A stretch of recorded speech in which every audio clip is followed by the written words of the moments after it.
emerging. And Bridget, I'm sure when you come on, you'll let us know whose lands you're on, because if you're on Wajak country, you'd probably be with us. So we've got 3 presentations. Someone's playing with the I thought this was a slide. so I'm going through the comedy routine with Ruth. I'll let you go ahead, and we'll take questions at the end of the 3 presentations. Can I get the slides to move? Click on the letter documents for an email. Yeah. Thank you. Need to go back. Use the keyboard to go. Yeah.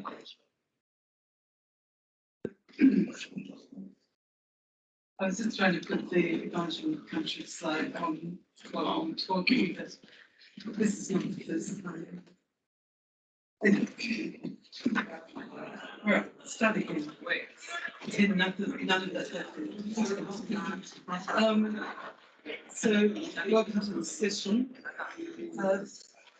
Ian and I wrote this paper, obviously, when this was a very topical issue, and we did the research around this process that happened in 2020, 2021. But I think, given the discussions through related to Richard's presentation and so far in the conference, it's quite pertinent that we reflect back on notions of democracy and pluralism. So basically, the kind of discourse that we've heard about the importance of civil society of the third sector relates to the link between that sector and the democracy of the state, and that's described as pluralism. So pluralism is a really important concept. I'm really thrilled that there's no screen here to see the actual slides, so you're going to have to stand.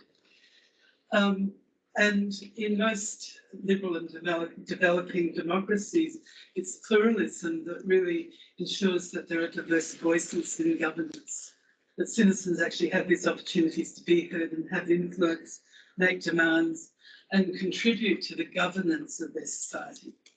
And I guess we've been hearing about that with the talk last night at the dinner, that it's not about individuals, it's about groups of people and interests. And the third sector is actually the cornerstone of pluralist democracy. And we see how they perform advocacy to bring attention to certain issues through protests, boycotts, etc. So in this paper, we look at a case where this was all threatened through a very politically driven attempt to curtail of advocacy through the sort of So if you recall, under the Morrison government, and many of us would like to forget that ever existed,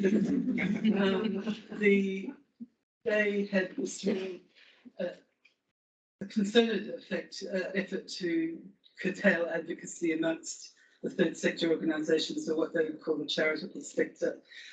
And this is actually a tendency of previous LNP governments. As Richard mentioned, under the Howard government, they not only did they object to advocacy functions and tried to actually silence organisations by making it illegal if you received government money, they also selected certain organisations that they preferred to work with, and thus excluding others. And this is really part of an authoritarian tendency of populist-style leadership that we saw very clearly under the Morrison government. And so what we did was a qualitative discourse of 43 different government documents and parliamentary submissions, debates, third sector reactions, etc., around the announcement of this new legislation. And what we found was that the state, or the political arm of government, masked these changes through a populist tactic that was narrowed to the focus of a narrative of trust. And that's what we, in terms of discourse analysis, because we wanted to present something that's contained, we focused on this narrative of trust.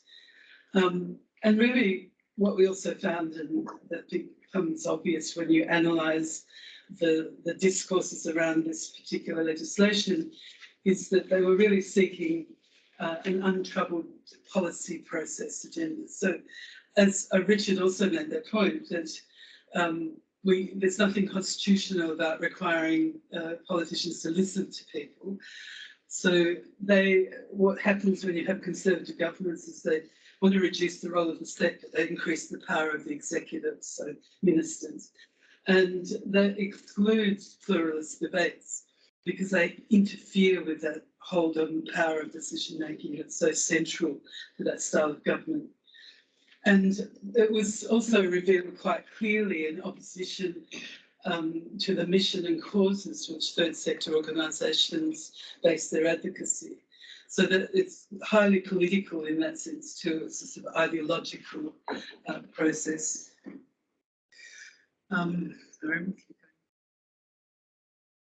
So just to give you a bit of the theory, which you may or may not be interested in, the democratic states are essentially made up of citizens, and the citizens in the states have really diverse interests. And I'll just take a slight detour about the keynote last night.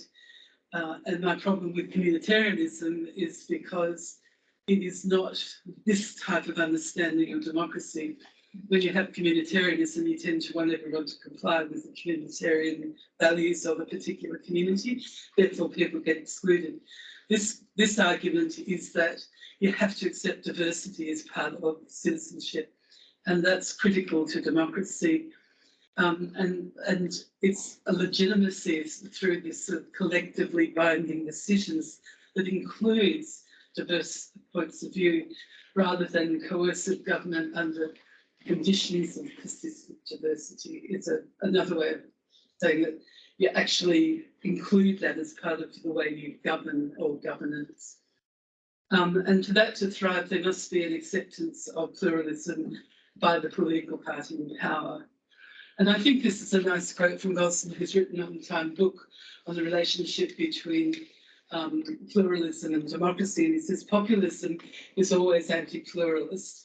In this respect, it represents a challenge to liberal democracy. So this is the core theoretical kind of underpinning of why we did this project or case study. And two characteristics that were evident under the Morrison government was one, questioning pluralist beliefs, targeting state-based integrity processes, and protesters, intellectuals and scientists and interest groups had a question under a populist sort of regime. And they also claim that the only legitimate source of power, political power and moral authority, is through this silent majority. And as you would have heard many times, what Morrison referred to as quiet Australians. So that's what we did there, and I think we're up to.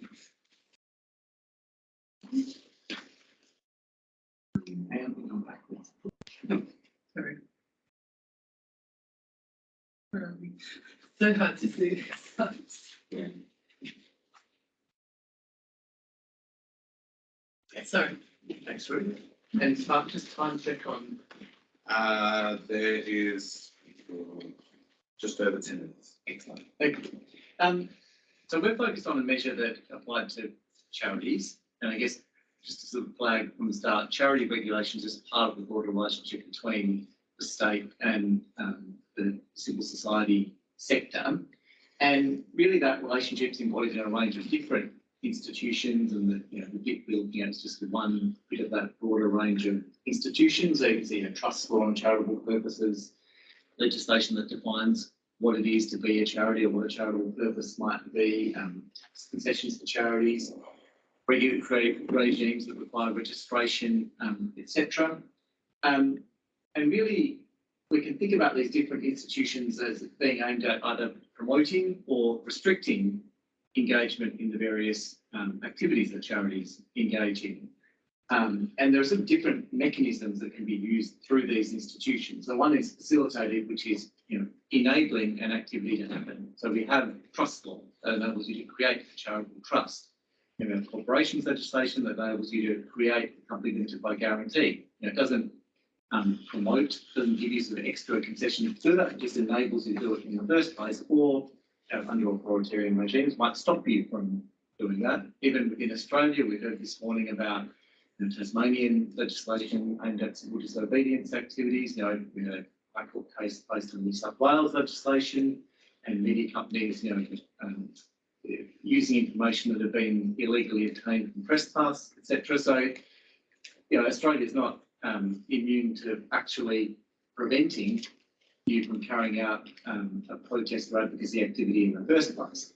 Then the second sort of mechanism is incentivising, so that might be government funding for, tax concessions for. So you're able to do something, but now we're giving you some extra support to actually encourage you to go and do that, or discourage you. Make it really hard for someone to get a tax concession or keep it. That might discourage them from engaging in a particular activity. And then the third mechanism is expressive. So if you're entered on the register of charities and everyone can see your name up there on a government endorsed register, that's sort of state sanctioning that you're a good organisation worthy of support. So there's sort of an expressive dimension to what the state can do as well in terms of either discouraging or encouraging engagement in activities. And then you can see our comment at the bottom line, in authoritarian regimes, we'd expect there to be more emphasis on facilitated mechanisms or removing them to stop people actually engaging in the activity in the first place. In liberal states, usually it's removing incentives.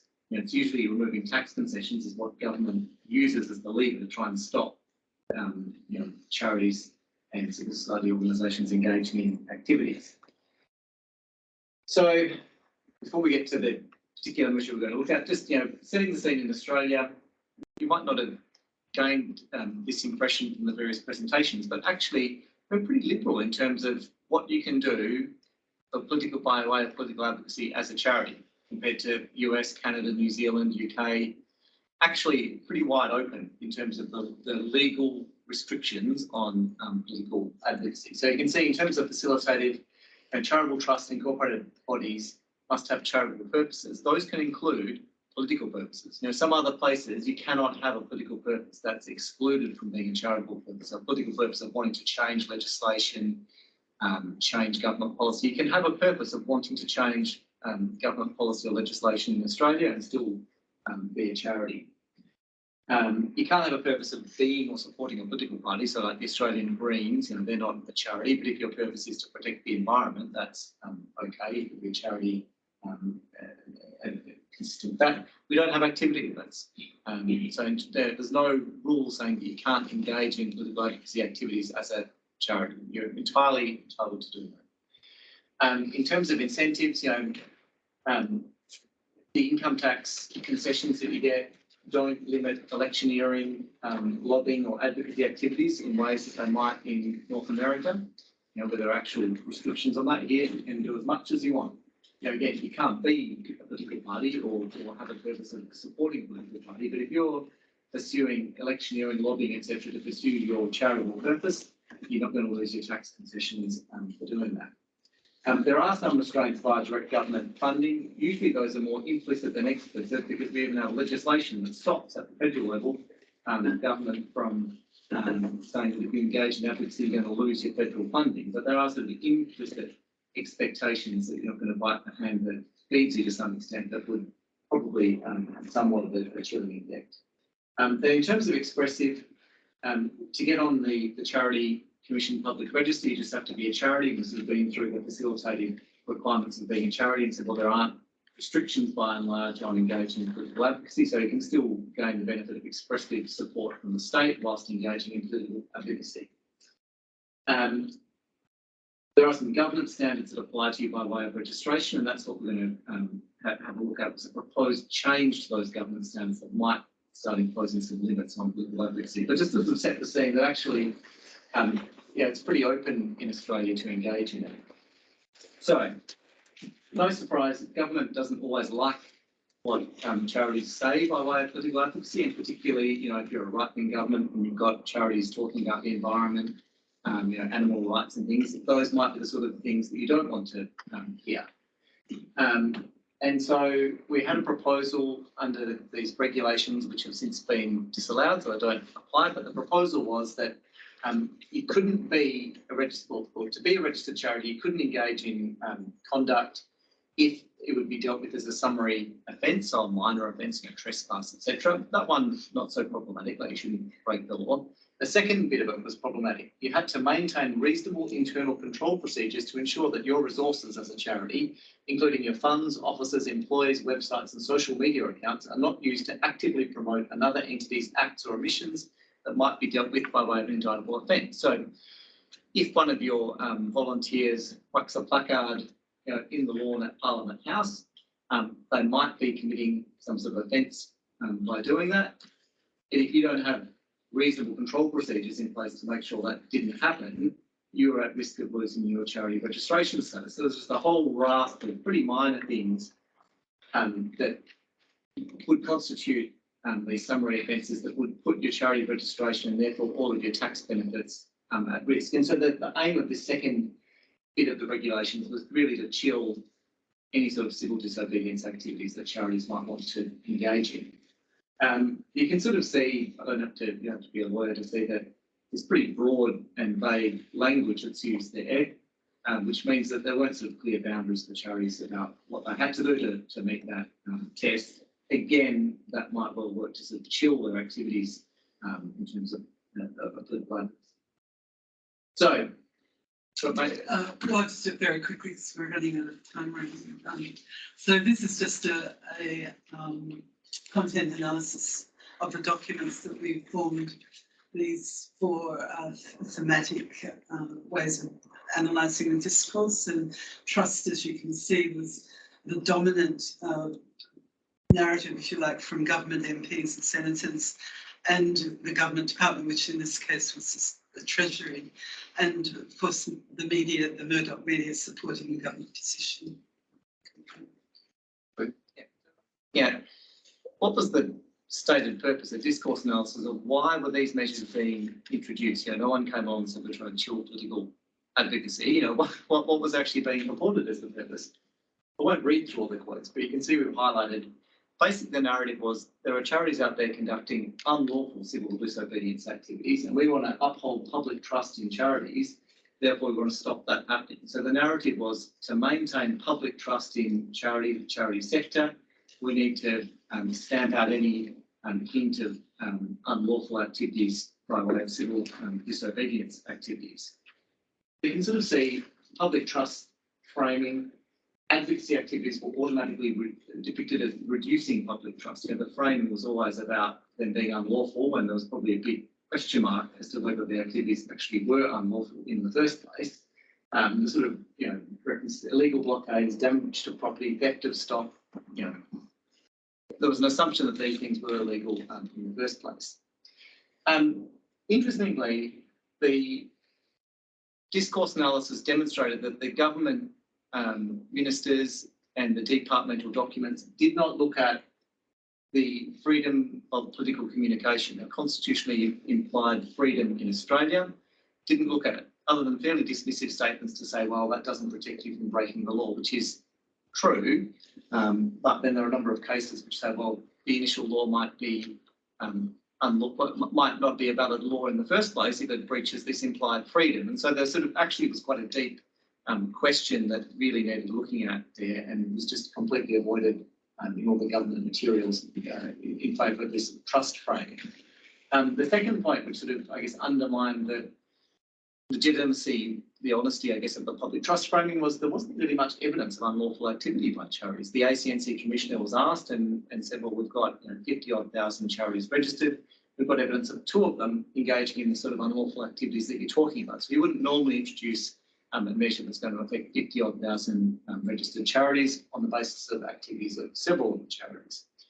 I won't even get into the cost estimates that Treasury produced. $1.4 million is going to be the cost, according to Treasury, of introducing this measure, when in fact the actual sector figures seem sort of vastly different to that.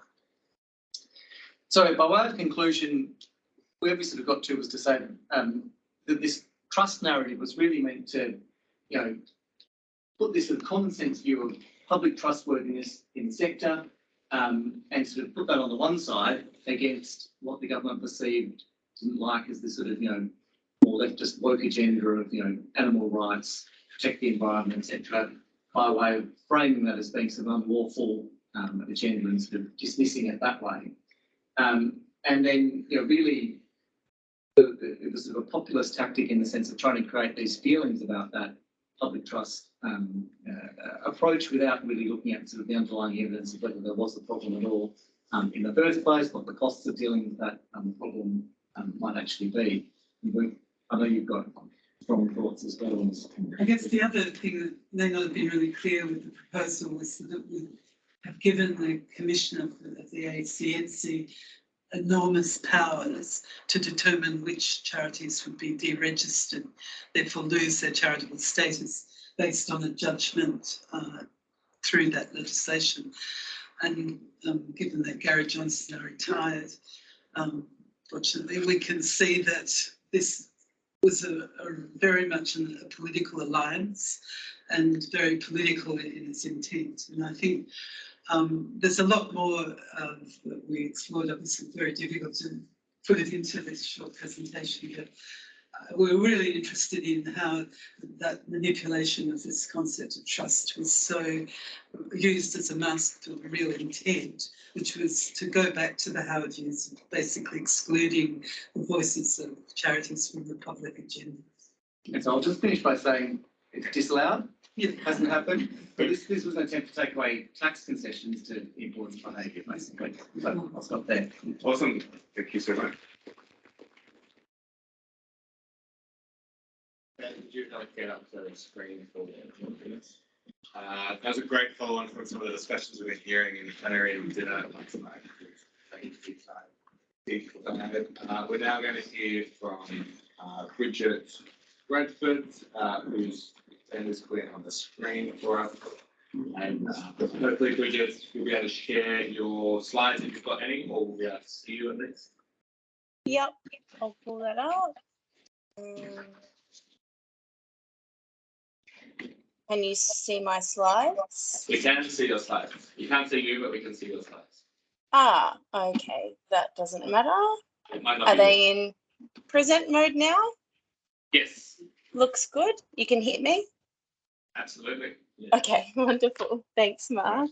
And thanks for having me today. I'm joining you from Naarm or Melbourne, and specifically I'm on the stolen lands of the Wurundjeri people.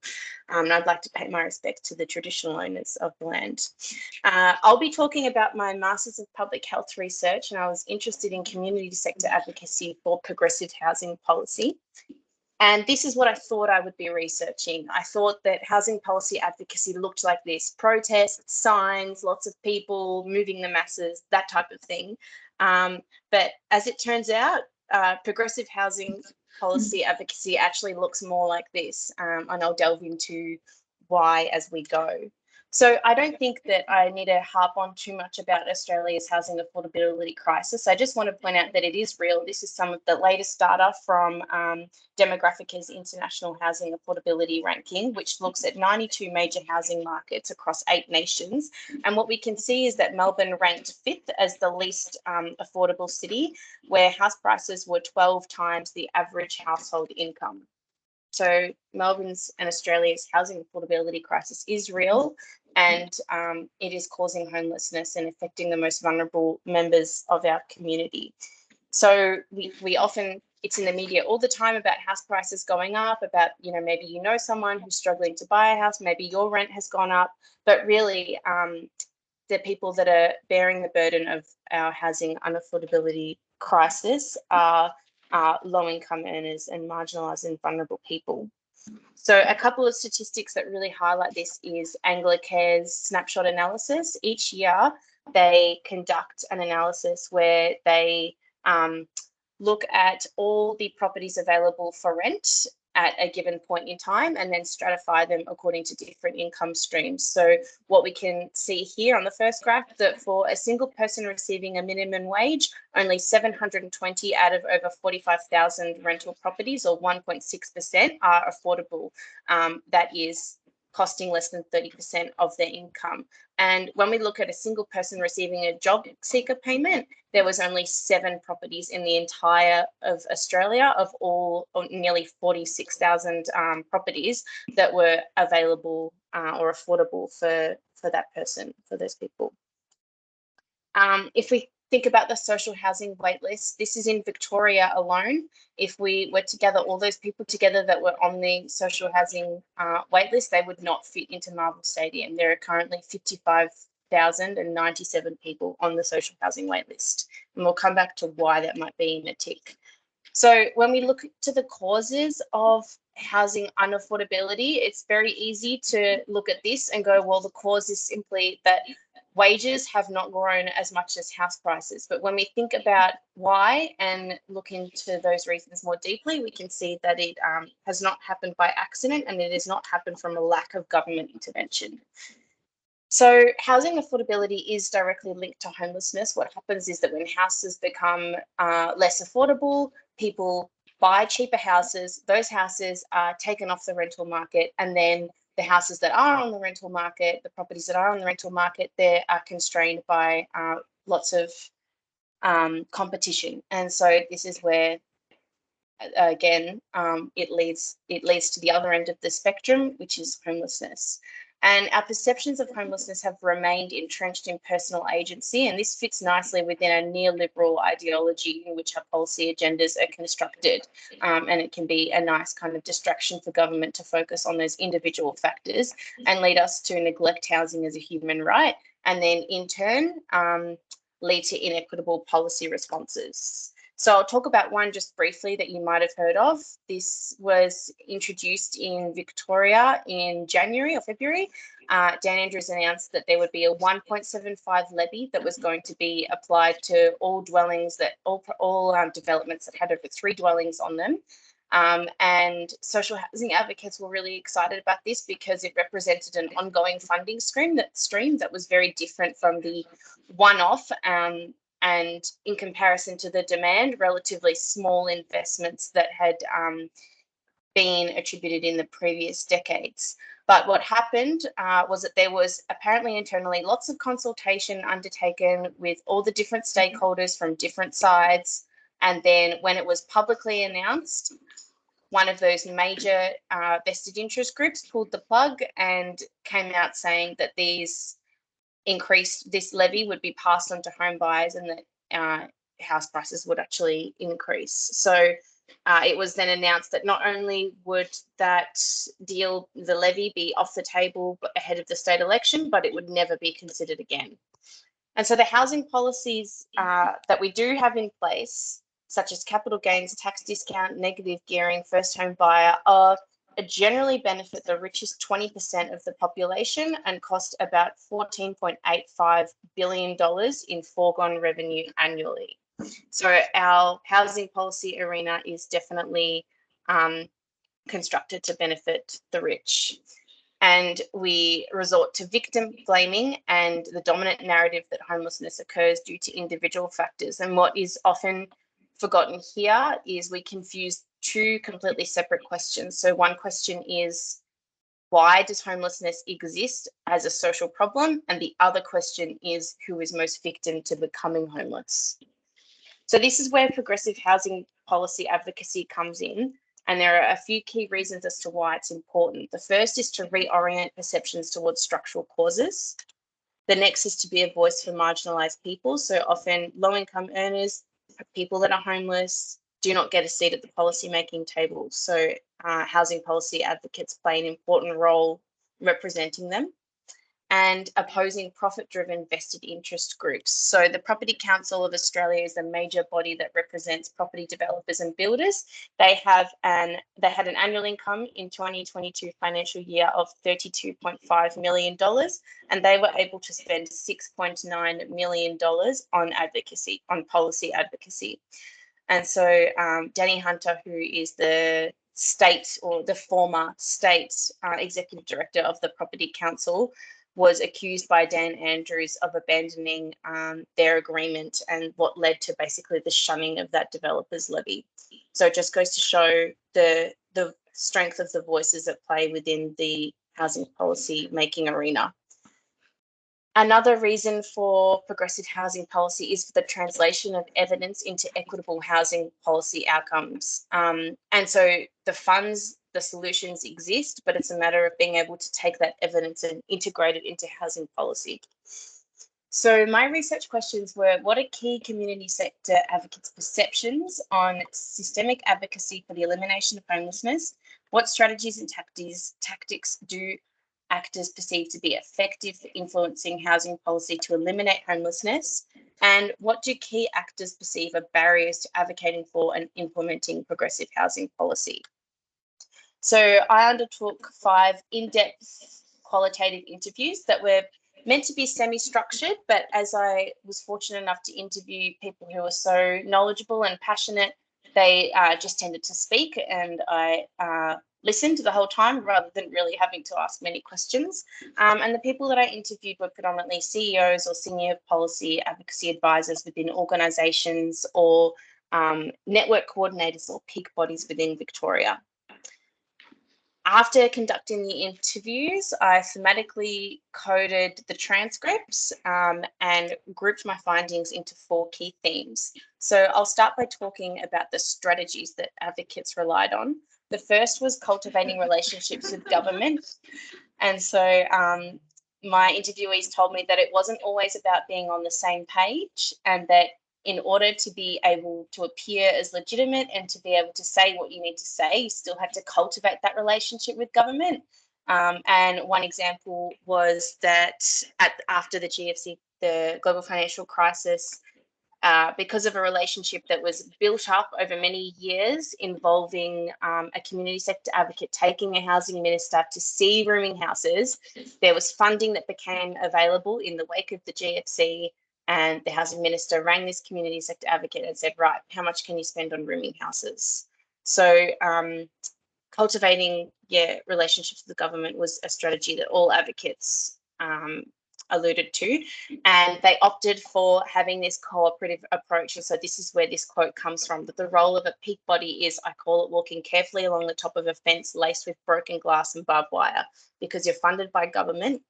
And yet what you want to do is encourage them to adopt different policies than the ones that they had today. And that great quote of advocacy with gloves on, not wanting to bite the hand that feeds them, certainly fed into a lot of the responses that I received when talking about this.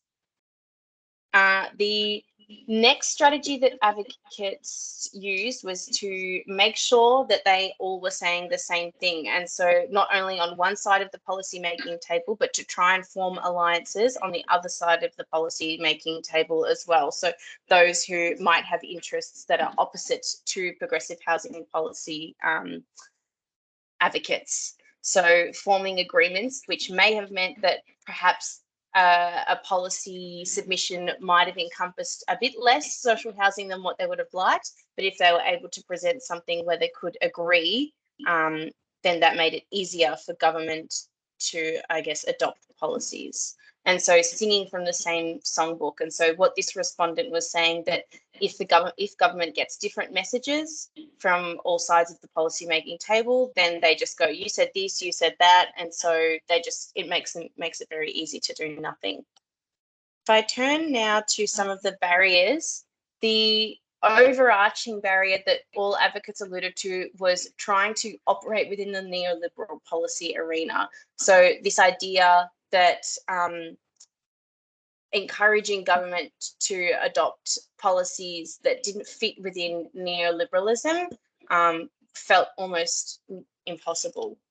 And due to political short-sightedness and economic precedence, I guess, taking precedence, advocates felt that what they were up against was extremely powerful vested interest groups who don't want change. And they alluded to short political or electoral cycles, so saying that they risk looking unpopular. Whoever does it risks the benefits not being felt until several electoral terms later, and no one wants to give anyone else the credit.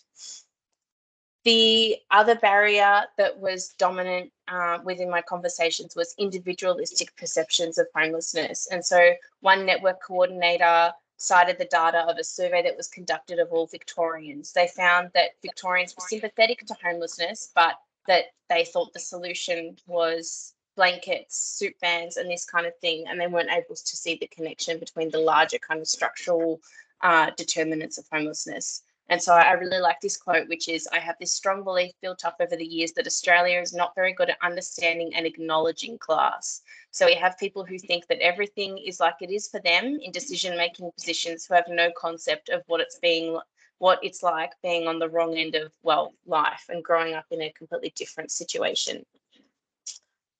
So I'll finish with my summary diagram of advocates. So you can see way off in the distance here is equitable housing policy, which will eventually lead to reduced housing stress and the elimination of homelessness, or a different conceptualization of homelessness. But my advocates are walking along this fence that's laced with all the barriers that they have to overcome, the main one being the neoliberal policy arena, individual perceptions of homelessness, short electoral cycles, and vested interest groups, and that they're trying to maintain this balance of saying what they need to say, but still maintaining funding streams and legitimacy.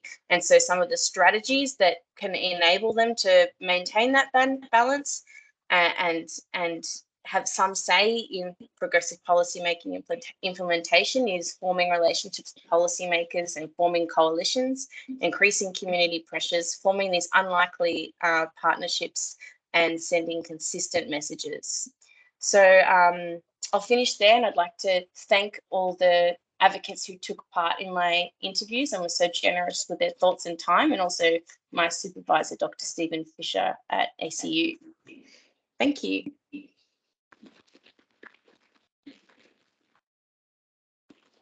Thanks so much, Bridget. I'm definitely going to steal that advocate.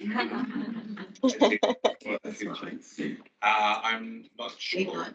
I'm not sure if we're going to start. I think the recordings might be made available. But I can be back to you, Bridget, later. Yep. Thanks so much, Bridget. You're not going to go anywhere because we're going to have questions at the end, hopefully. Our final presentation for today is from Ruth. Hopefully we'll be able to find Ruth's other presentation. It's got an outline. Yeah. It is. That's just that one. That's not you, is it? Oh, no, but if you just finalize. Oh, sorry, on here. Yeah.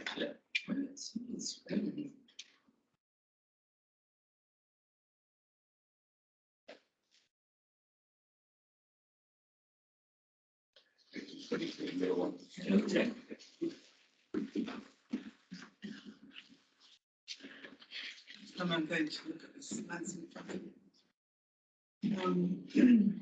So I don't know how this happened, that you have to listen to me twice. I'm sorry. In one session, it's not fair. It's like the hours of lectures. Just right. So did you want to start the slideshow on there as well?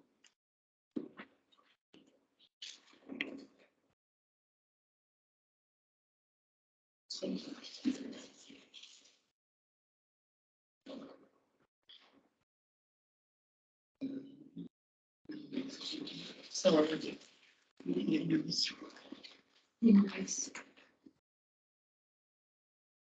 Click Windows. Pardon? Windows. Oh, and then. That was the one. We have presentation. Allow me to press start slideshow. Okay. Team.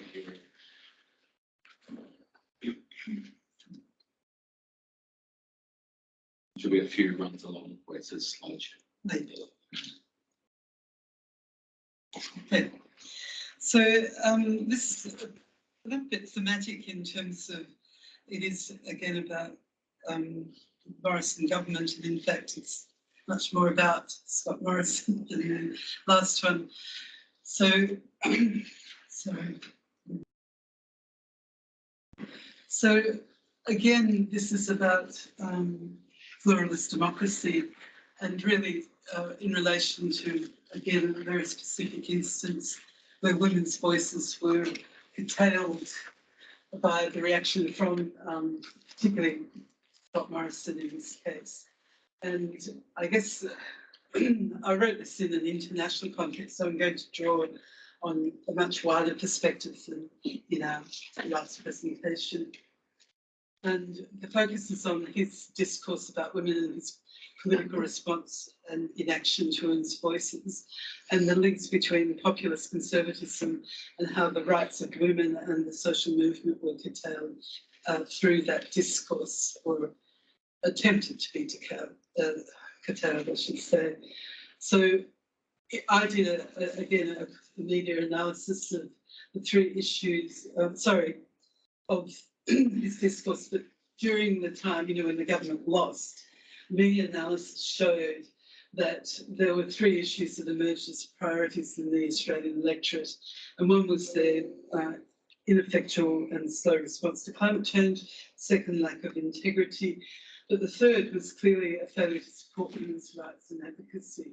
And this was continually reported through the analysis of the election results. So I have focused on this in relation to the risks for and fragility of pluralist democracy via this populist conservatism, and how it really sought to silence women's voices, and again on the same theme of the core importance of the third sector in democracy. So in the context of the world, this is quite a prominent trend amongst a whole range of governments, and I'm sure many of you are aware of this authoritarian turn that's happened. And one of the key areas of turning back the clock is around women's rights across the world, where all these right-wing populist governments have emerged. And this authoritarian turn is, Giro's looked at it in terms of the rise of four anti-democratic tendencies in American society, one being neoliberalism, religious fundamentalism, militarism, and educational conformism. And if you follow anything about American politics, these things are very obvious, and obviously came even more to the forefront under the Trump regime. And in looking at what's happened here in Australia during this particular period of time, which I'll come to, we saw this sort of pushback against feminism's gains. And I guess the understanding conservative populism and its general agreed characteristics to demonstrate how this occurred by the LNP, we've covered that slightly before, but really was a different way of trying to repress voices from the third sector and create this sort of tension with,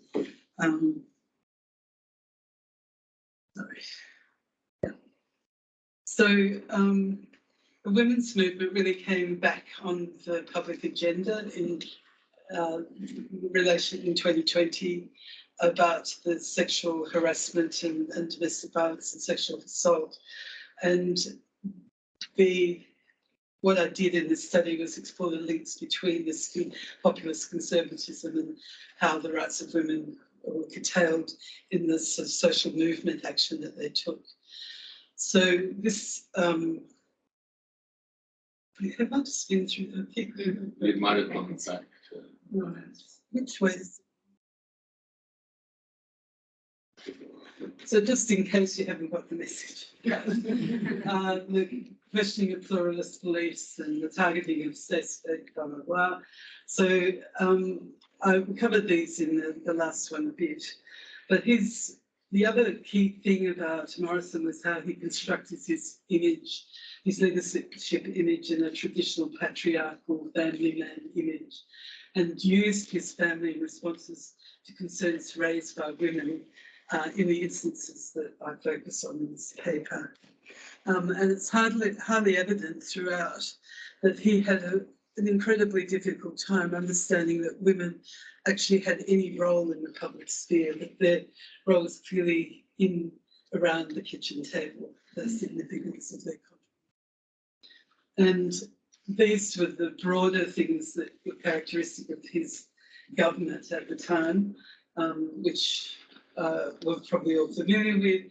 The first one obviously we've covered, but his hostility to asylum seekers, attempts to impose negative religious freedoms, which again, unfortunately, they're unsuccessful at, complicity in anti-transgender voices, criticism to protest climate change, and then not responding to the calls of diverse women's voices for rights.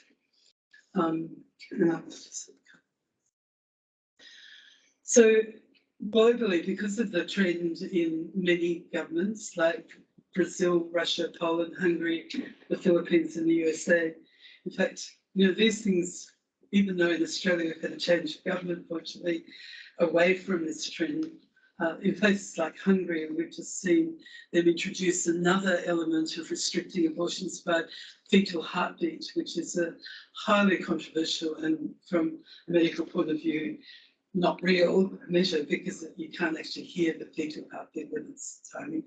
And it's now becoming another way of restraining women's rights to determine what happens to their bodies. But it's very characteristic to shift to a more traditional understanding of gender, as well as the sort of anti-gender equality public sentiment that is occurring. So in February 2021, when the first incidents of rape became a public issue, the PM pivoted towards, and he then later pivoted towards having to be seen to be listening to women. So it was in that period that I did the discourse analysis, and this was about the 2 serious rape allegations that emerged and created a really big political focus on the PM's leadership on women's policy. And of course sparked a very widespread tell-all process in which we heard from women politicians and staffers about what happened in the House of Parliament in Canberra, inappropriate sexual harassment, etc. So this was the Brittany Higgins case, and of course the Christian Taylor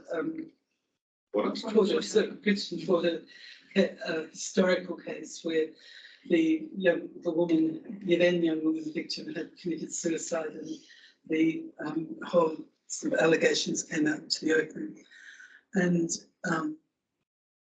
it really was a period where it demonstrated that women's issues became a focus, because in doing a sort of a content analysis of all of the documents we looked at, the Prime Minister mentioned women 24 times in 43 press conferences and interviews, and that was like 3 times as much as he'd ever done in any similar periods before that.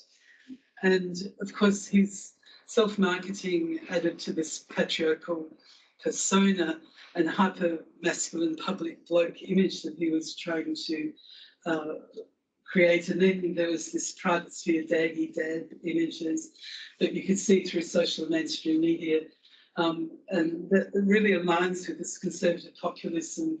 And of course, he had to then have this agree with the sort of attack on gender diversity movements and this sort of critical discourse around wokeness.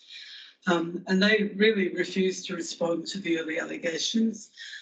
But what we saw was this reignition of a mass women's movement and a series of protests across the country that were quite vocal and very directly pointed at Morrison and his government and their failure to respond to what was going on.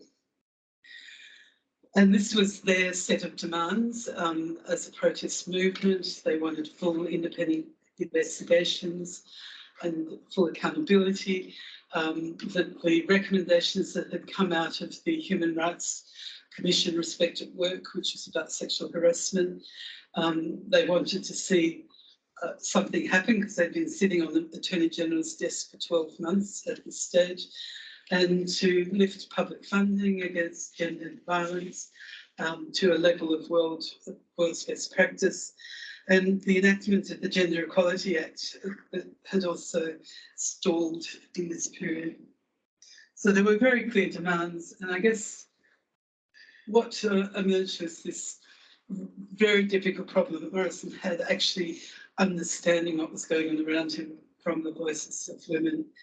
And this is sort of emblematic of that. And I'm sorry about the spelling here a bit, but he said, after he'd been criticised for his lack of response, he said, well, Jenny and I spoke last night, he said, and she said to me, you think about this as a father first, what would you do? want it to happen if it were our girls. And Jen always has a way of clarifying things, she always says. So that was that kind of domestic sphere that he could digest that particular issue. And also his lack of understanding of gender equality was a characteristic he demonstrated well before in 2019, when an International Women's Day he famously said, we want to see women rise, but we don't want to see women rise only on the basis of others doing worse. We want everybody to do better, and we want to see the rise of women in this country be accelerated to ensure that their overall place is maintained. Now, clearly, I mean, one of the key things in feminist movement is that one of the problems in terms of why we haven't progressed is that men are unwilling to give up power.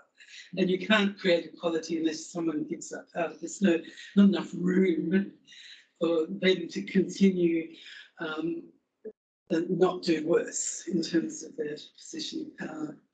So basically, this keeping women, the concerns of women in the private sphere, was articulated in many of his responses that emerged as this became more of a political crisis for him. You could see in the polling, women's support was really trending away from him in that sense.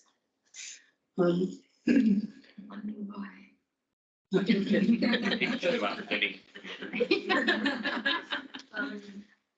Sorry. Is it frozen? Yeah,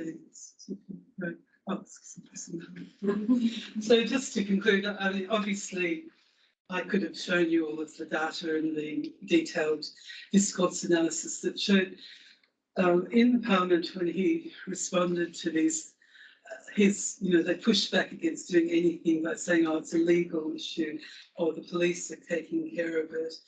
And in this instance, when police investigate sexual assault or domestic violence, it becomes a private sphere issue. It's not really a public issue anymore because it then gets privatised into the criminal justice system between parties. It's not out there in the public domain.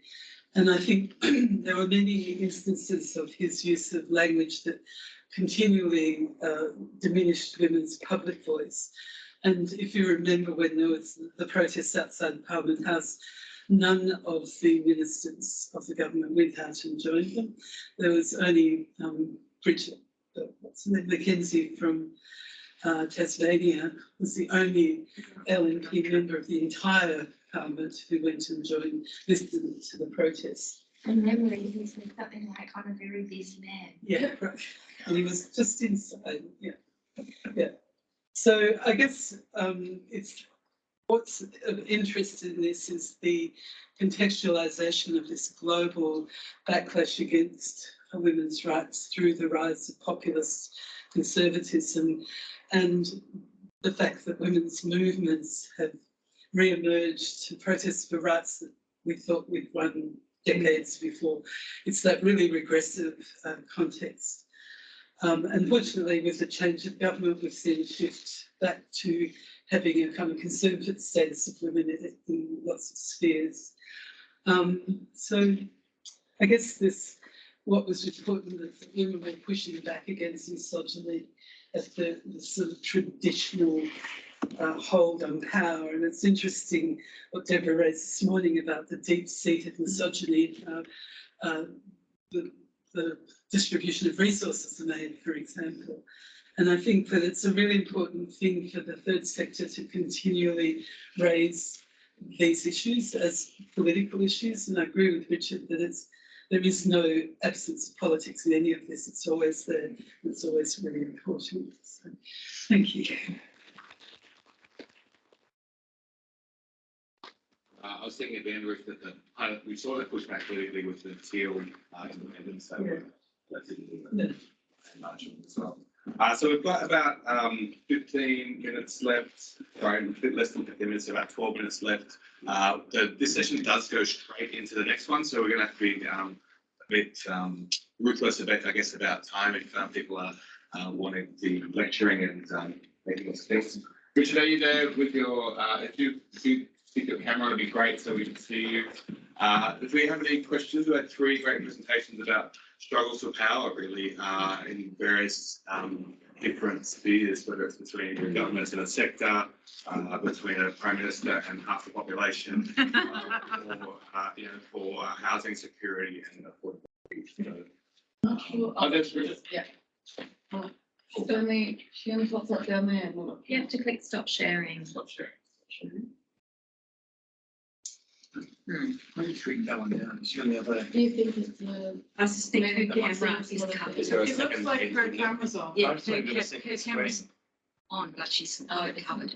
Oh. This has been happening. Oh, there she is. Actually, it's- she doesn't get any bigger?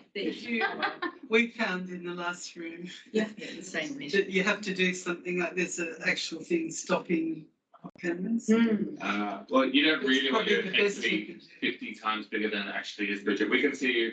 Oh, you can see me? Okay. Okay. And we can hear you as well. Yeah. Oh, So we good. got, any questions for Ruth, Ian, or Bridget? Yes. Hi, Ruth, I have a really, really small question about your individual paper and the data analysis, discourse analysis you did. You were talking about the increase in Morrison's use of the word woman in press conferences and interviews. And I was wondering whether in analysing that you had looked at the difference, sort of, is this primarily a reactive increase? So is he being asked about women, or is he raising the issue of women? He was constantly asked every doorstop and every press conference. So the increase is primarily other people asking about. But also he was forced to respond because it was becoming a political crisis. But I don't think there was a genuine interest from his part to suddenly become concerned. Thank you. Yeah, thank you. Yeah. I think I've got a question for maybe all the papers. Great, welcome. So, in all the presentations, people are talking about advocacy and voice of the third sector or the housing sector or charities or women. But also in all cases, there was actually a lack of listening. There was a lack of listening. And although maybe because of the change of government and because of the charity changes being defeated, perhaps there was some listening. And so I'm just wondering about the role, your ideas about the role of listening for civil society and for democracy. Great question. Who wants Why don't you go first? Bridget, did you want to tackle that one first? Did you hear that? Okay. Sure. Yeah, I caught the gist of it. So I guess your question was about whether advocates are being listened to. Yeah, and how important listening is or not Mm. for civil society and democracy. Yeah, it's a good question. The policy advocates that I spoke to certainly felt as though they would only be listened to if they had a relationship with policymakers, and so that was important.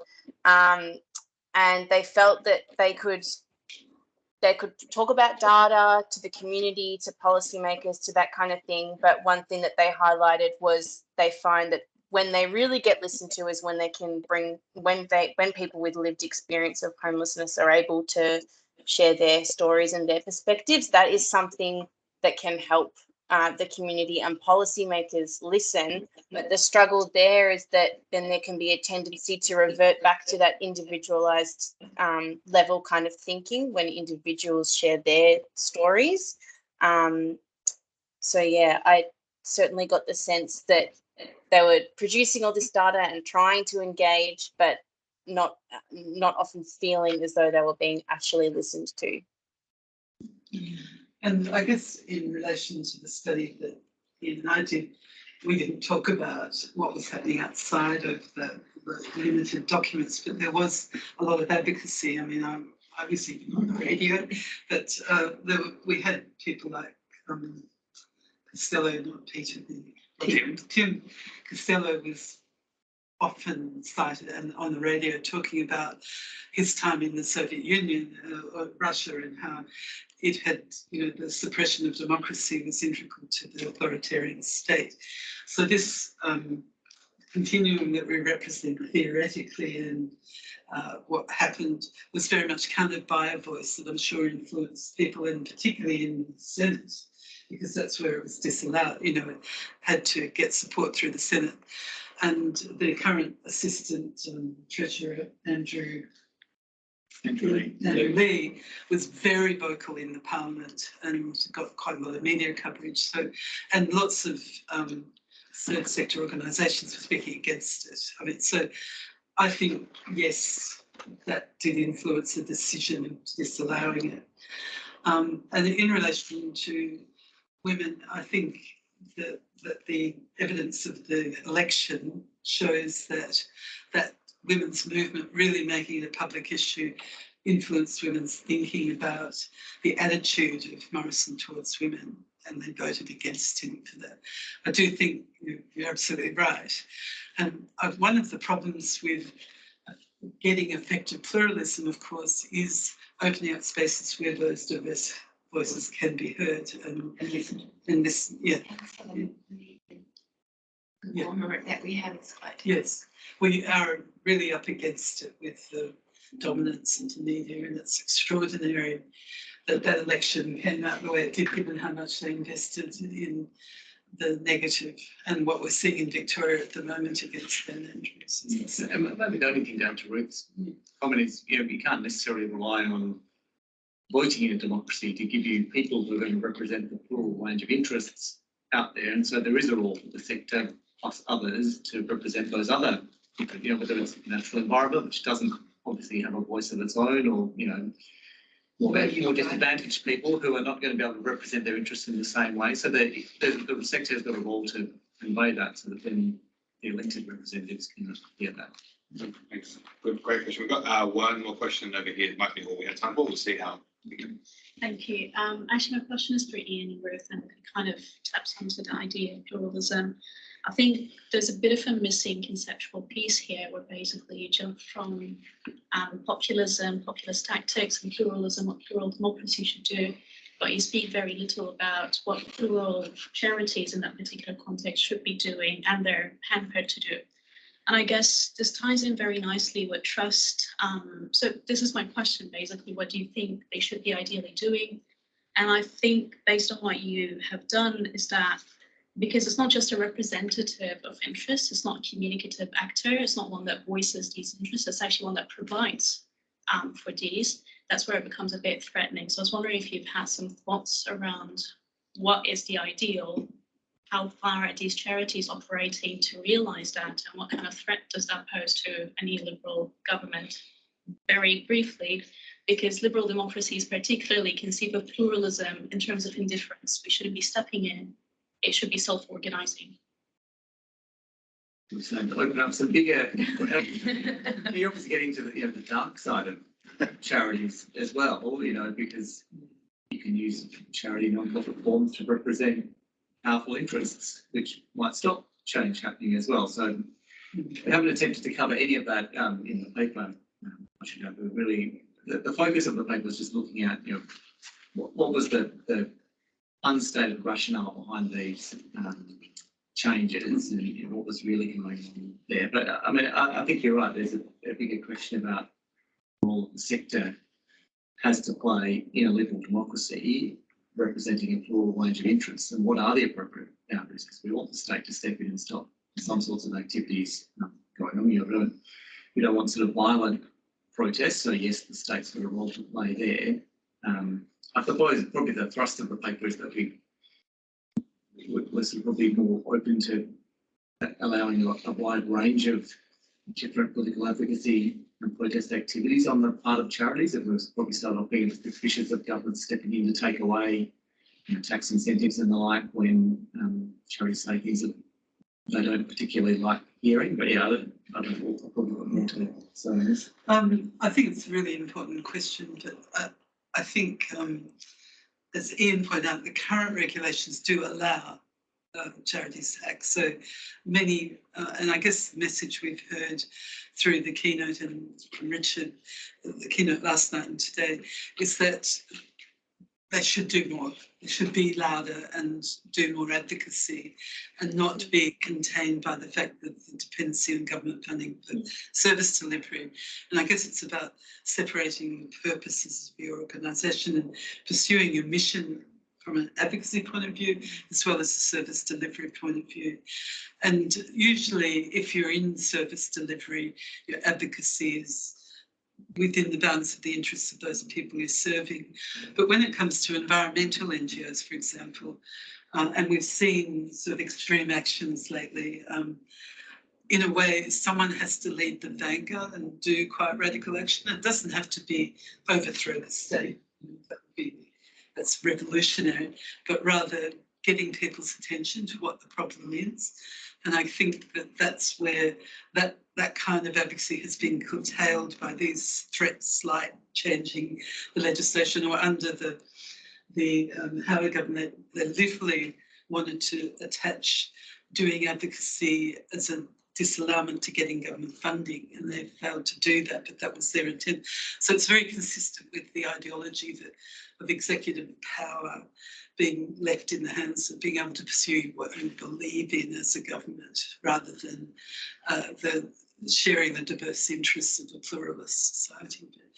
But, you know, what can you do is really up to pushing the freedom to act in ways that brings attention away from the dominant media making decisions for the public. And, you know, I think it was not Deborah, but Louise, who said the public has drunk the Kool-Aid. They don't make demands of the state that they should be making about the redistribution of resources, for example. So, I mean, protesters don't just give up tax status. No. You know, I remember the railway protests and when Extinction Rebellion, like disrupt traffic. Oh my goodness, they've inconvenienced me on my way to work. It's like the climate. They absolutely cop it in the media and from politicians. Great discussion. That's going to continue over. But unfortunately, that's the end of time that we have. Could you please join me in thanking Ruth? Yeah, no, I think we do. I guess that we're going to need also a crossover from need to leave this room up. I think you're running this. I am. Yeah. So easy. I hand it over to you. No, that's right.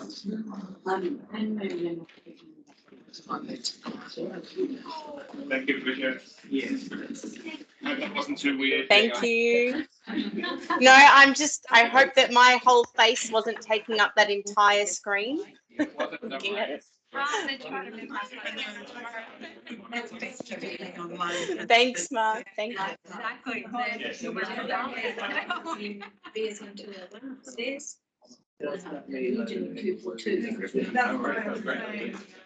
Yeah, that's what I was going to say. I'm actually. Yeah, so they got two of the computer. And share. Okay, so yeah, probably there. I know, it's so improvised. Right. And then she's here. So where do you, you're going to shuffle along? Yeah. Flaps as a barrier. Oh, yes, I don't know, I guess. I'm wondering if it's a functional flap. Is it obvious?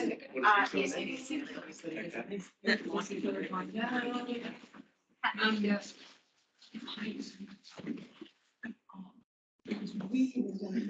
Lots of big graphs. They were really interesting. One of the things I didn't realize was They were looking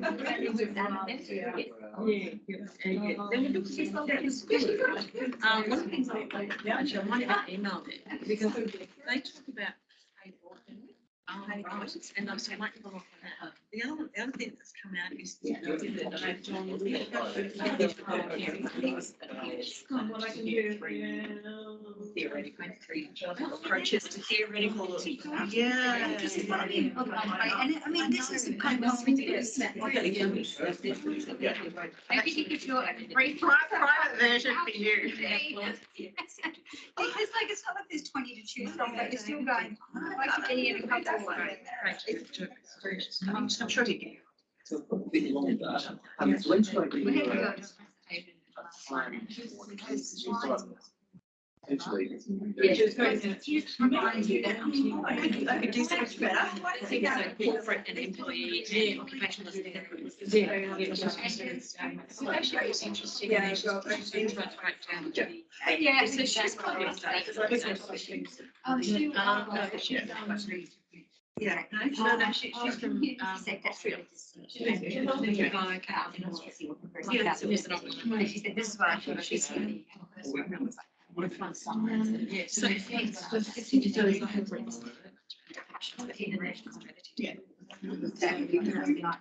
But she was just saying. I think from DSS, for a 12-month project. It's where you go to display the game, playing live, but actually you just want to say, we need to have a frank discussion. So it's really easy to just go, okay, this is my definition. But even the shifting of the definition, ABS refused to follow up. Well, they've got their own definition. So that's why I said, it's really interesting that they mapped all the definitions. Even AASB has a definition. Oh, okay. I might ask them to do it. Yeah, I'll have a look. I'm sure that's my last thing. There's about measured damages. Yes, Kirsten. There wasn't. No, so which I thought was interesting. I'm like, look, I don't know. Just spoken to me on it. Is it nation? You really have it. Oh, okay, which one? Yeah. That's the problem with the HQ stuff. Yeah. By valuing. Don't worry about the action. This board can take up any problem. That's all money. Well, welcome back, everyone. Just like to start off again by acknowledging that we're situated here on Wajak land and pay my respects to the elders past, present, and emerging. So we've only got two presentations in this session. And so what we thought we'd do is give the presenters a little bit longer, so they've got a little bit longer to talk. I think they're aiming to finish in a little bit less than the full extra amount of time, so we should actually have a little bit longer for questions at the end as well. So what I'll do is I'll introduce Professor Holly Cullen, who's going to talk to us first. She's going to talk about SLAPs as a barrier to political advocacy by not-for-profits. Holly, over to you.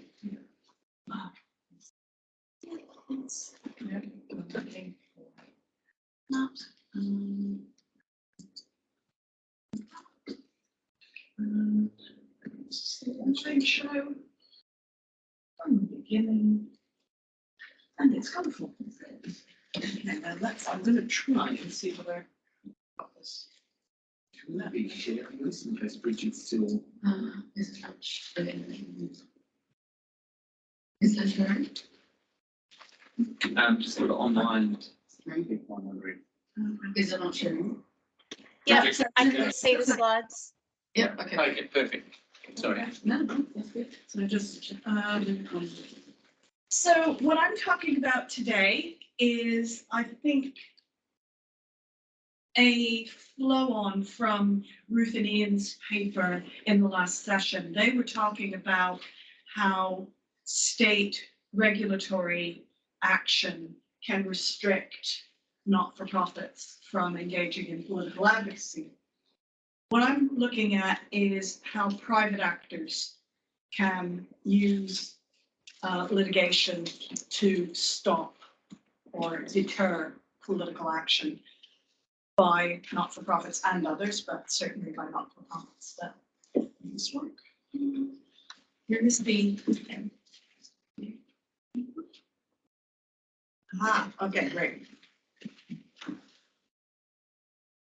So briefly, my outline is I'll talk about what a SLAP is. The acronym stands for Strategic Lawsuit Against Public Participation, but I'll talk about how we can define that and what are the elements, what are the red flags to look for.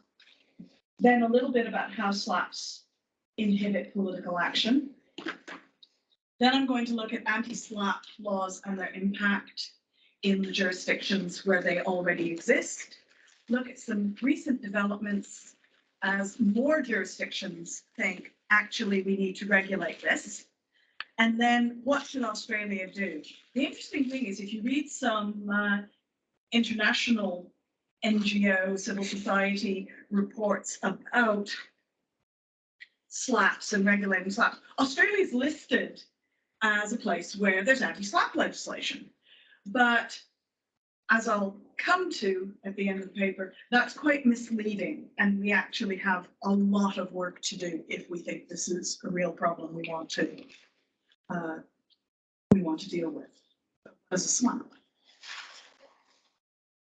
So first of all, some examples. AGL sued Greenpeace last year because it used its trademark in advocacy literature and including satirical representations of its trademark. Greenpeace ultimately won, but arguably it would have been better if they could have had that case thrown out very early on. Ongoing one, many people who are interested in the environment will have heard about is Ben Pennings of the Galilee blockade movement has been sued by Adani. This is ongoing. This is still in discovery, and there's a lot of news coverage of it, and this is something from earlier this year where they dropped the $600 million claim against him, and now they're only claiming 17 million instead. But obviously that would more than bankrupt him. So getting into the legal nitty-gritty, or at least the conceptual nitty-gritty, you can define a SLAP by looking at its intention or its effect. And this is going to be a key issue as we start looking at existing and proposed anti-SLAP legislation. So an example I've taken from a Greenpeace International report. So they say these are legal cases brought with the intention of silencing or intimidating acts of public participation, including advocacy, activism, and reporting in the public interest. Australian lawyer Greg Ogle, based on an American NGO called the Center for Media and Democracy, looks at the fact, and his proposed definition is any lawsuit in relation to a political issue where the case has had or could be assumed to have had the effect of constraining the community's right and ability to participate in public debate and political protest. When you get beyond that basic intention effect distinction, increasingly bodies who are looking at this say, if we just want to understand them as opposed to define a law, we should be looking at the common features. And so one list I quite like is, this comes from a BHRC, which is the Business and Human Rights Resource Center. They're based, this is something they've adapted from Greenpeace. So the remedies sought are aggressive or disproportionate, like in Ben Penning's case, to the conduct targeted by the lawsuit, or the sanctions are severe. In some cases, SLAPs can be criminal prosecutions invoked by private parties as well. those tend to happen more in, they happen a lot in Latin American countries, South America.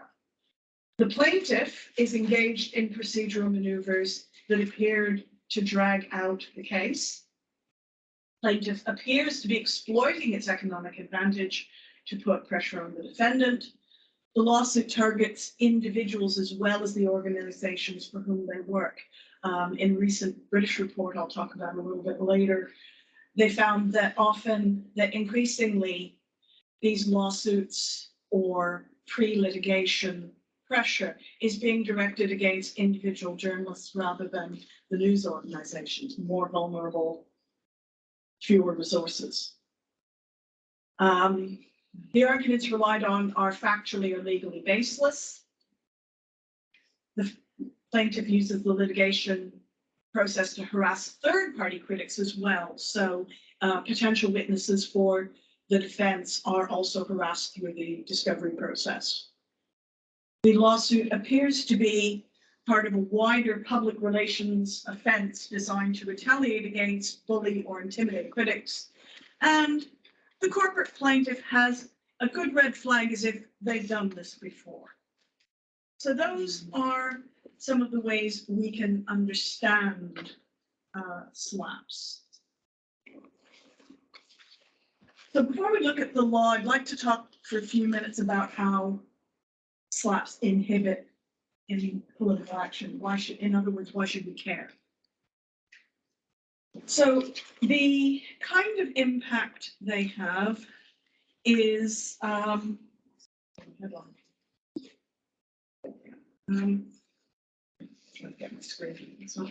so they silence advocates or place barriers to their participation in public debates. They deter political action by making people think, can I afford to expose myself? There are professional, family, health, financial consequences for targets, potential to lose your job, lose your house, as Ben Pennings sees. He's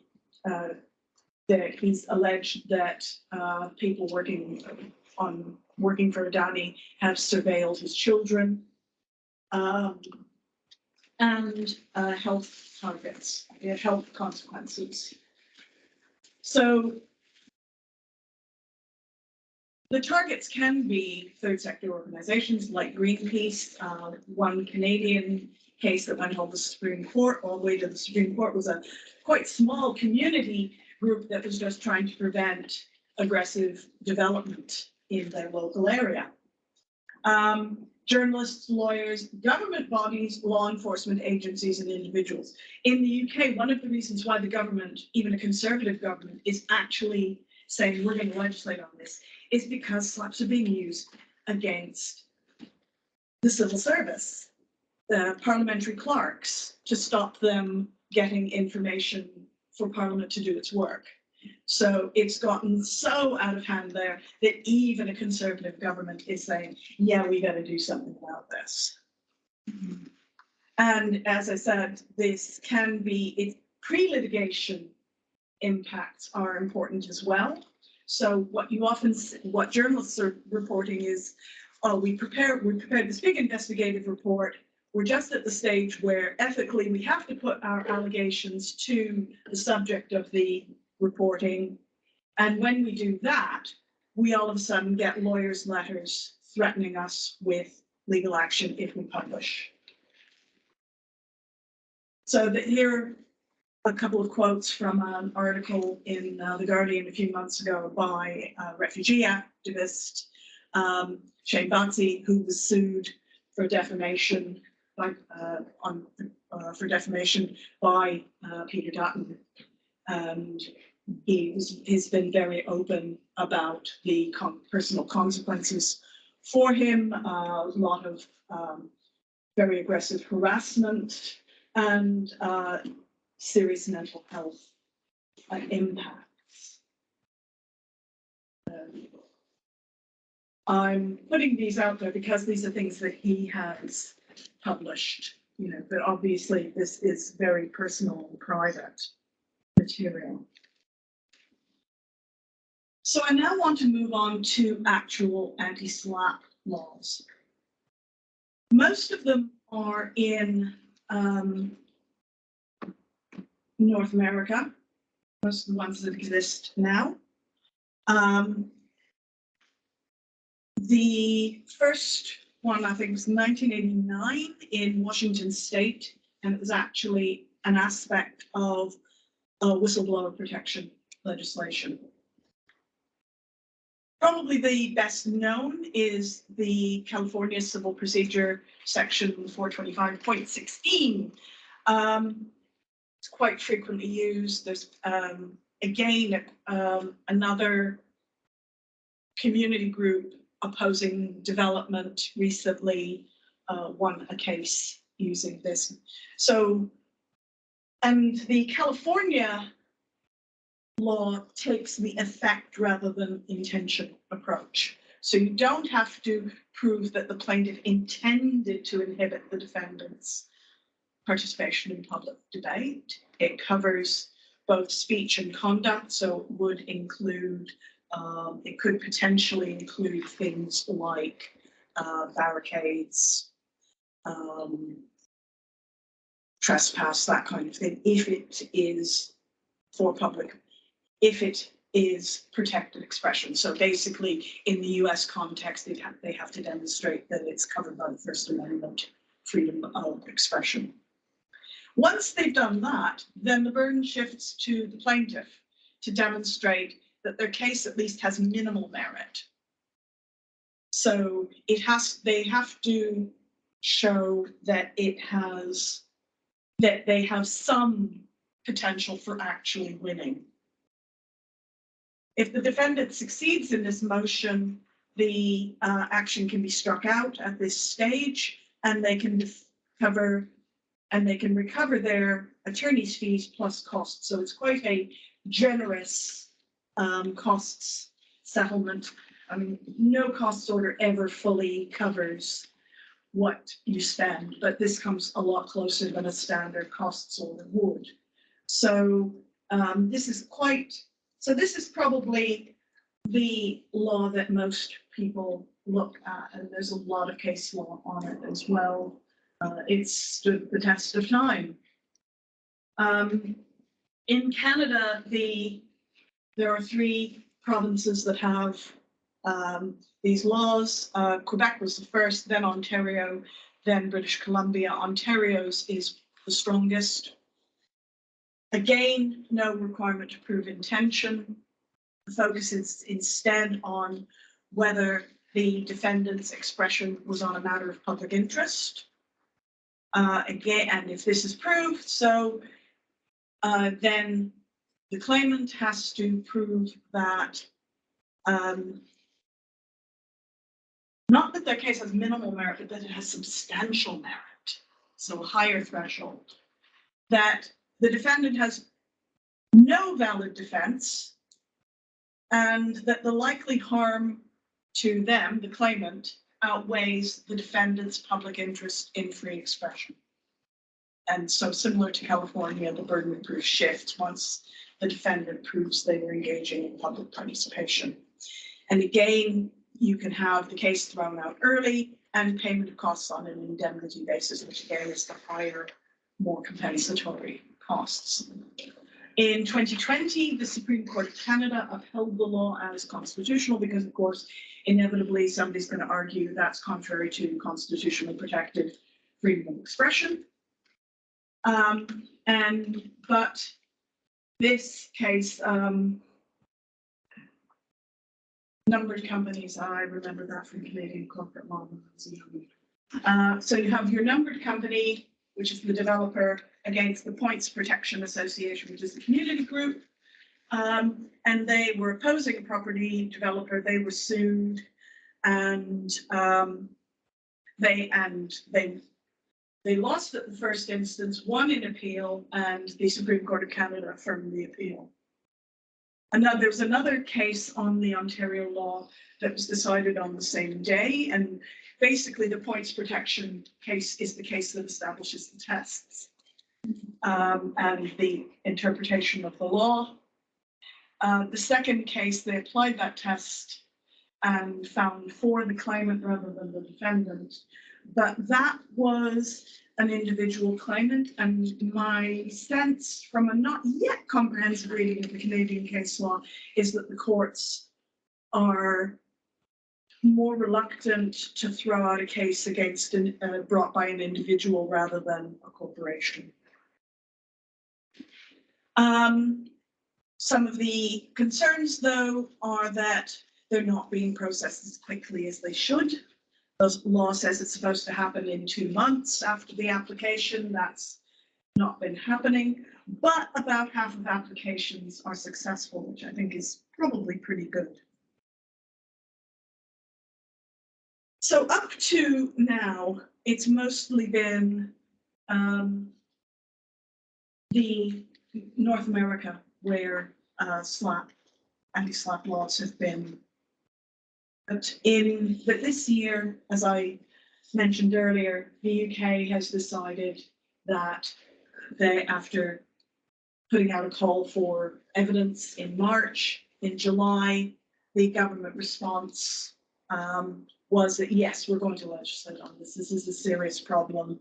We've taken on board the arguments of various law firms and businesses that SLAPPs are a made-up problem, but we actually think that no, they're a real problem and that they may be increasing. So they've proposed to adopt an anti-SLAPP law with early dismissal process and protection of costs, are not dissimilar to the basic structure of the North American laws, and will give further consideration to financial penalties, including punitive damages. Now, obviously, this is just a report. It's not a white paper or draft legislation, so there's a lot of detail to be worked out, but they're suggesting a 3-part test, that the lawsuit relates to a public interest issue, that it includes elements of abusive process, and that it has insufficient evidence of merit to warrant further judicial consideration. So it looks like they're going more towards the effects side of things, but I'm treating it as ambiguous in the absence of actual draft legislation. The European Union is also looking at these matters. No EU member state currently has anti-SLAPP legislation, but Ireland, Lithuania, and Malta are actively considering such laws. Just a brief excursus. Malta is considering this because of the murder of a journalist. At the time Daphne Caruso was murdered, she had 47 lawsuits filed against her by people she was investigating, including members of the government. So Malta has belatedly come to realize that they have a problem and they need to do something about it. I'm not quite sure why Ireland and Lithuania are moving in that direction, but they are. Ireland may be more likely to have one eye on America, and have and as I pointed out, and I pointed out at the bottom, most of the anti-SLAPP laws we have now are in common law jurisdictions, which I think is going to create a problem for the EU putting this together. And of course, Ireland is a common law country. Malta is sort of somewhere in between in terms of from what I can see in quick and dirty research. Lithuania is the outlier in not having, as far as I can tell, much any common law influence. But that sort of very adversarial model that we have in the common law, the concept of the SLAPP really maps quite well onto that, and it may not map so well onto civil law procedure. Yeah, thanks. Okay, so in April this year, the European Commission adopted a recommendation on SLAPPs, which is directed at member states and promoting best practice, and a draft directive to combat cross-border SLAPPs. because the EU can only deal with these things if they've got a cross-border element. One of the problems is there existing regulations on conflict of laws, sort of where cases can be brought, allow forum shopping. So there's some evidence that corporations are using jurisdictions with the most plaintiff-friendly laws. So the idea is they're defining abusive court proceedings contrary to public participation based on the proceeding being unfounded or meritless, and that the claimant's main purpose is not remedy, but to prevent, restrict, or penalize public participation. So they're using the intention model. So they propose that there could be early dismissal for manifestly unfounded cases, and orders that all defendants' costs to be paid, and compensation, further compensation can be ordered in some cases. So it's it doesn't have, I think, as strong a procedural punch as, say, the California and Ontario cases. One interesting thing is it would, unlike other laws I've looked at, it would allow third-party NGOs to intervene in favor of the defendant to provide information to the court. So that would be interesting. And that's just gone out for consultation to member states. Unsurprisingly, Ireland is in favor because they're moving in that way anyway. France is not so keen, and that may be a flag that there may be a civil law common split coming. America, very briefly, there've been issues where, in order to avoid SLAP applications, plaintiffs are saying, this is actually a federal matter, not a state matter. And there's no federal anti-SLAP legislation. So the Democrats were saying, okay, we're going to look into that. They held some hearings. They said, we're going to move in that direction. But of course they now no longer hold the House of Representatives. So that may be on ice at least for 2 years. And it, as I mentioned earlier, British Columbia now has anti-SLAP. Where are we? Only the ACT has an anti-SLAP law, which it adopted in 2008 and doesn't appear ever to have been used. Certainly when they had a report into it in 2012, it had not been invoked. And unsurprising because, first of all, it's a very small jurisdiction. Secondly, it follows the intention model. So you have to prove that the proceeding was commenced for an improper purpose. That's hard. Also, the court can impose penalties, but these are paid to the government, not to the defendant. So they see it as an abusive process that harms the court system rather than a harm to the targeted defendant. After a bunch of cases, mostly by logging companies against environmental groups in the 2000s, South Australia and Tasmania also considered anti-SLAP laws that didn't actually follow through. And that's the reason why, and there's an article by Greg Ogle from 2010 that talks about all of this. And so lots of people writing now and sort of doing a survey of which countries have anti-SLAP laws see that article and figure, okay, South Australia and Tasmania must have adopted their laws by now. And so they say, oh, several jurisdictions in Australia have adopted SLAPs. And it took me quite a bit of research to sort out why they were saying that, and I couldn't find any reference to anti-SLAPs. Finally, what should an Australian anti-SLAP law do? So some principles from the UK Anti-SLAP Coalition, which fed into the report that the UK government's acting on now. They should ensure that SLAPs are disposed of and dealt with expeditiously in court, which may be problematic because the UK court system is very, very badly clogged and fraught with delay at the moment. keep costs for SLAP targets the defendant to minimum, but provide that costs for SLAP claimants are sufficient to deter. So in other words, reduce the risk for defendants, increase the risk for claimants.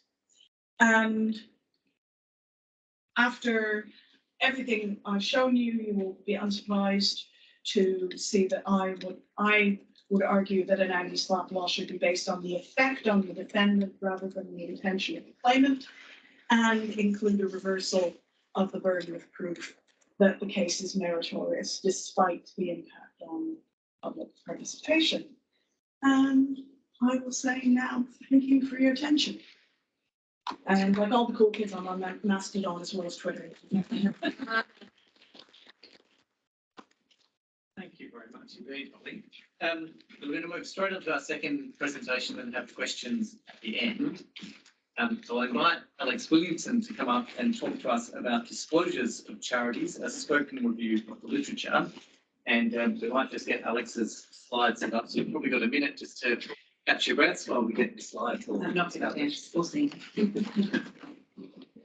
I'll just Thank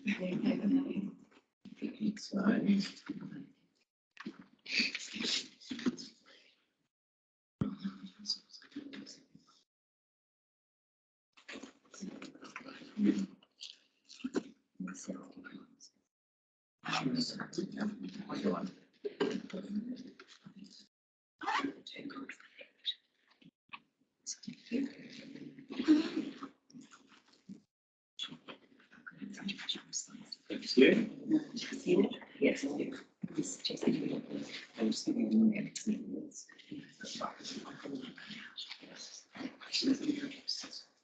Good afternoon, everyone. Thank you for your persistence.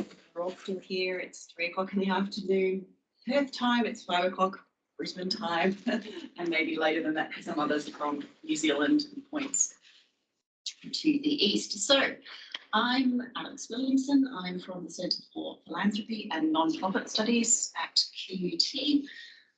This is a collaborative paper with my colleague Tracy Q. She's the accountant.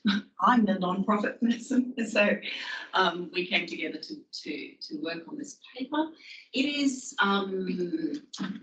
still very much a work in progress. So I would very much welcome, I'm going to say this up front, any questions, comments, contributions, ideas about where we could take it. So I would just like to start, however, by acknowledging the traditional owners of the lands where QUT stands and where this work was done. In QUT, that's the Turrbal and Yagara people, and at QUT we pay our respects to their elders, laws, customs, and creation spirits, recognising that the land has always been a place of teaching, research, and learning. So why? Why would you study charity disclosures? What's the purpose?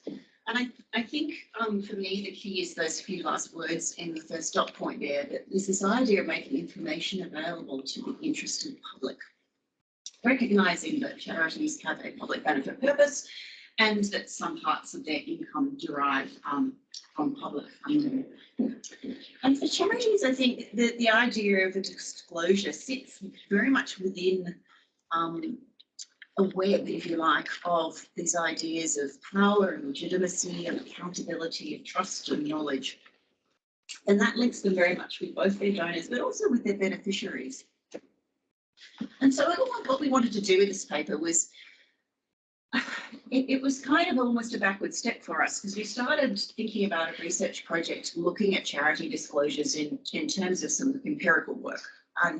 And thinking about, financial disclosures and regulation and all of the usual suspects, I suppose, when you sit in the School of Accountancy.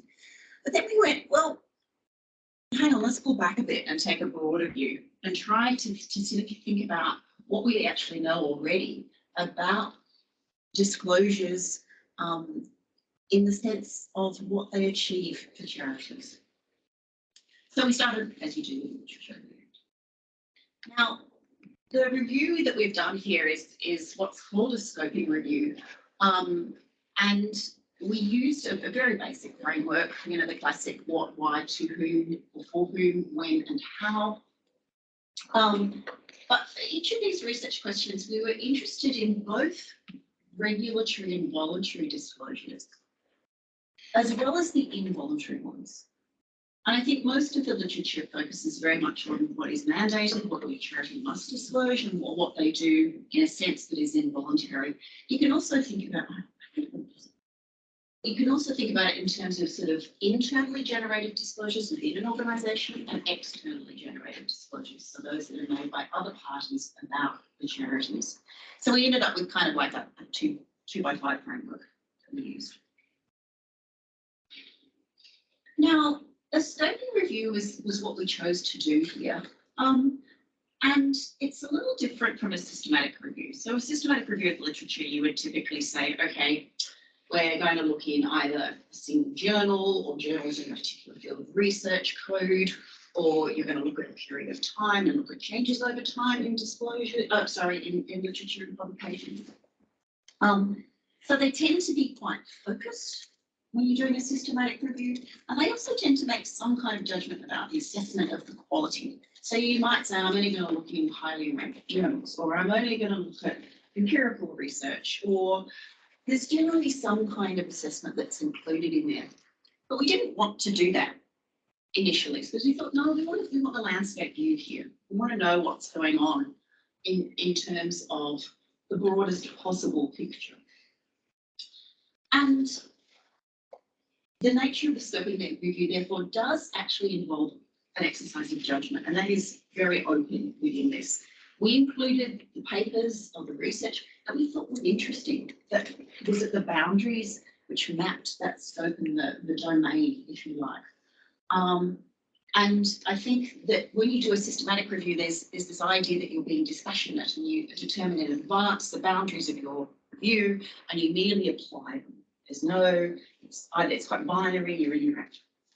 But the scoping review is much more about curation, if you like, of the knowledge. I'm sorry for this slide. There's too much going on. Anna, you were saying earlier that you're trying to get your staff to put less words on slides. But so what we're trying to do here is to sort of talk about the 5 research questions again: the what, why, to or for whom, when, and how. That's that first column on the left there. And then, the key themes tries to sort of summarise a little bit about the if you like, the content or the phenomena that the literature was looking at within each of those. And then we broke it into this voluntary and regulatory disclosures and involuntary disclosures. And this kind of grid I'll mention, or I'll come back to again later.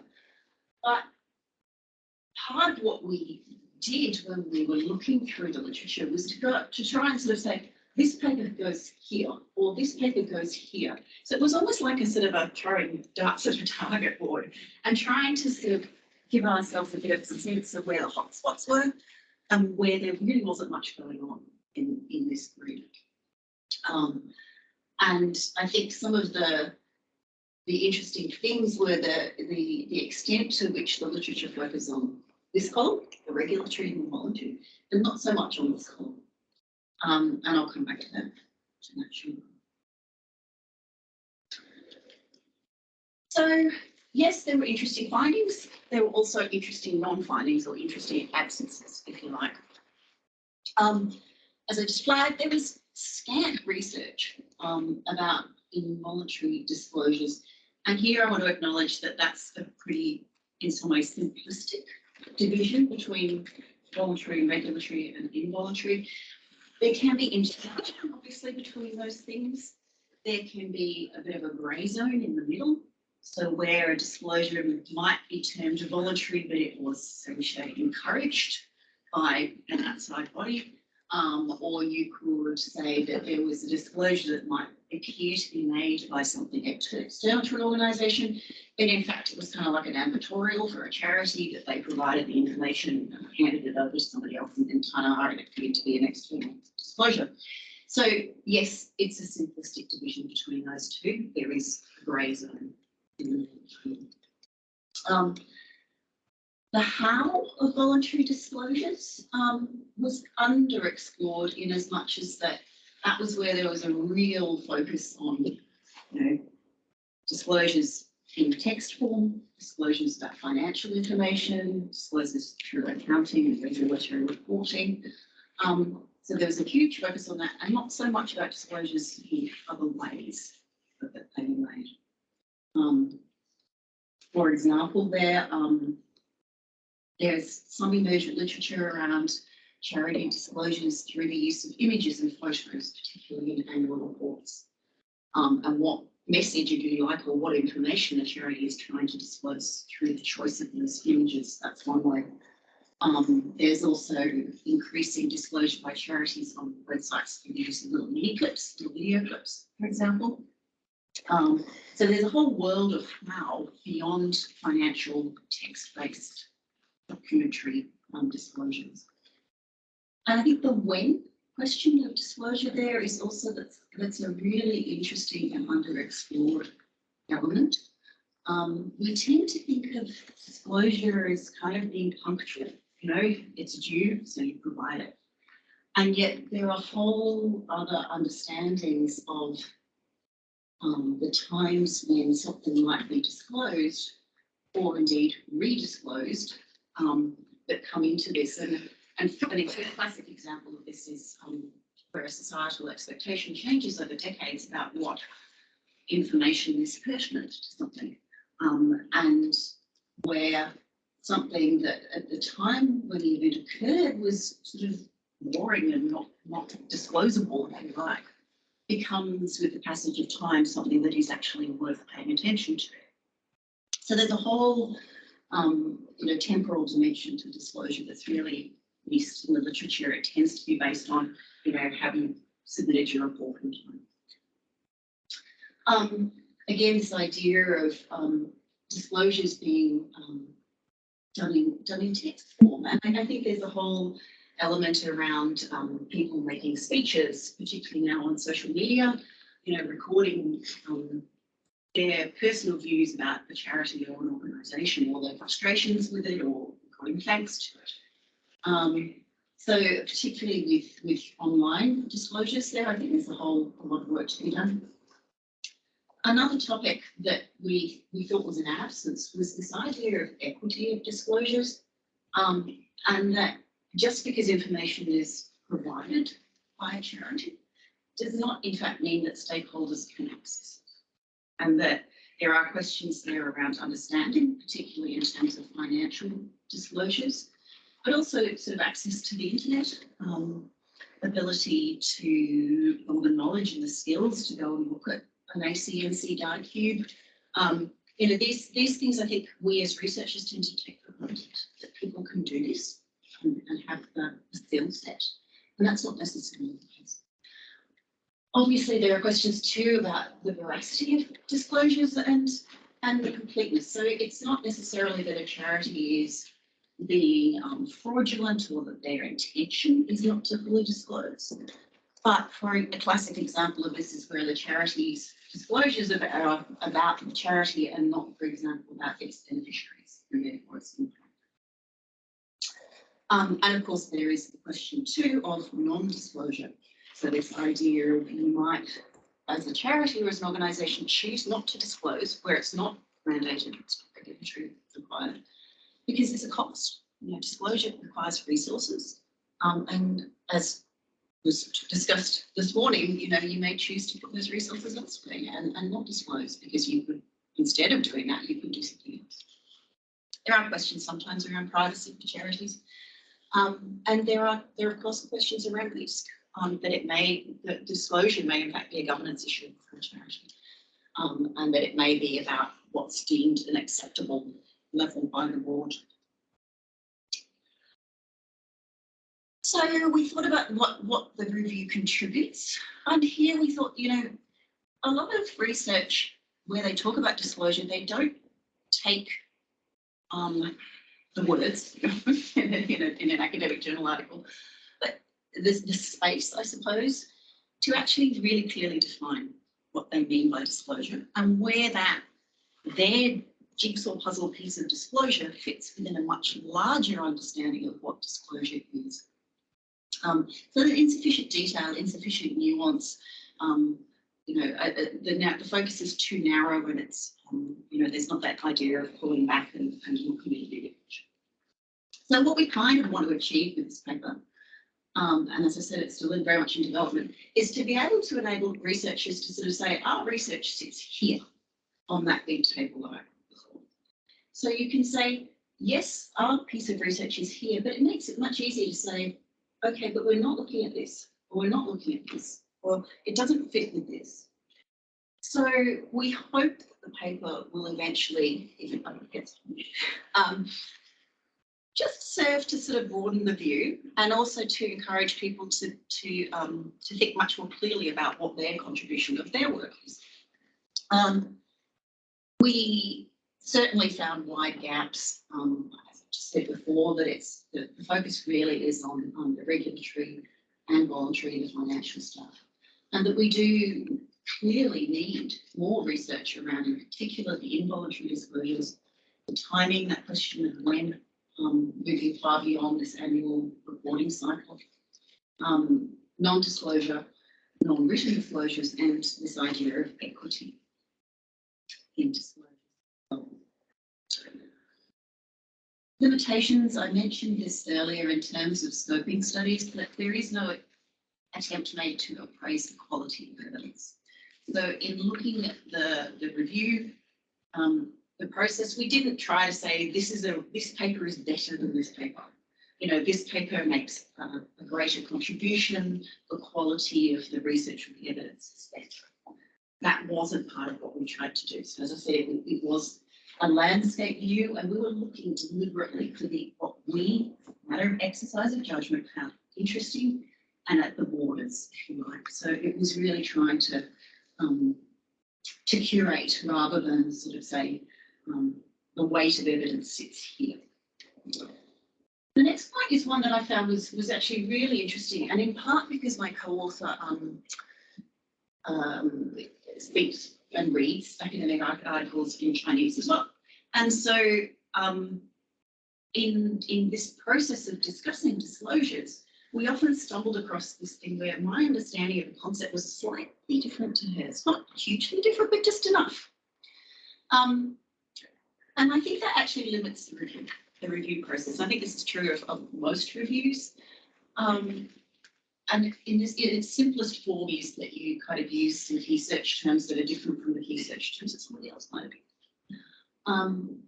But we certainly came across the idea that the concepts, including the disclosure itself and organisation types, so we were looking at charities, but what's a charity changes.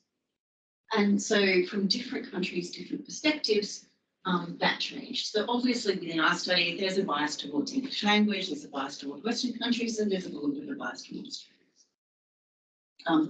But the effect of this is that it can really give this idea that there is a gap in our knowledge, a gap in the literature, the famous gap in the literature that we all see as PhD students. Like, this is my brick in the wall. But I think what sometimes goes on is this idea that it's actually a labelling issue, or where we use in maybe different national contexts the same term, but it has a different meaning. But sometimes I think the other thing that happens is that we use different terms and don't understand that they do mean the same. So there's sort of two lenses on that, and I think that's something that we began to see through this scoping review. And I think perhaps it might not have come up through a strategic literature review, or structured literature review, because there the boundaries are thinner, are closer, and the possibility for these issues to arise, I think, is small. So yeah, there's this idea that when we talk about the word disclosure, when we talk about the word charity, they are universally accepted terms. So as I said, I'd love to know about what we've missed. I'd love to know about what we should add. I think that the two things that we find really fascinating is the cultural differences. That's something that John Godfrey mentioned in the previous session. He was talking about elite philanthropy and saying there's almost this sort of unknown unknowns thing going on. We don't even know what's missing. And yeah, what publications are so good or relevant? And usually I'm looking at you here, disclosures there. But yeah, what must we include in this paper what's, you know, what's fascinating and what might we have missed with our disciplinary thinkers? Thank you all for your time and attention. And that's my very outdated Twitter handle.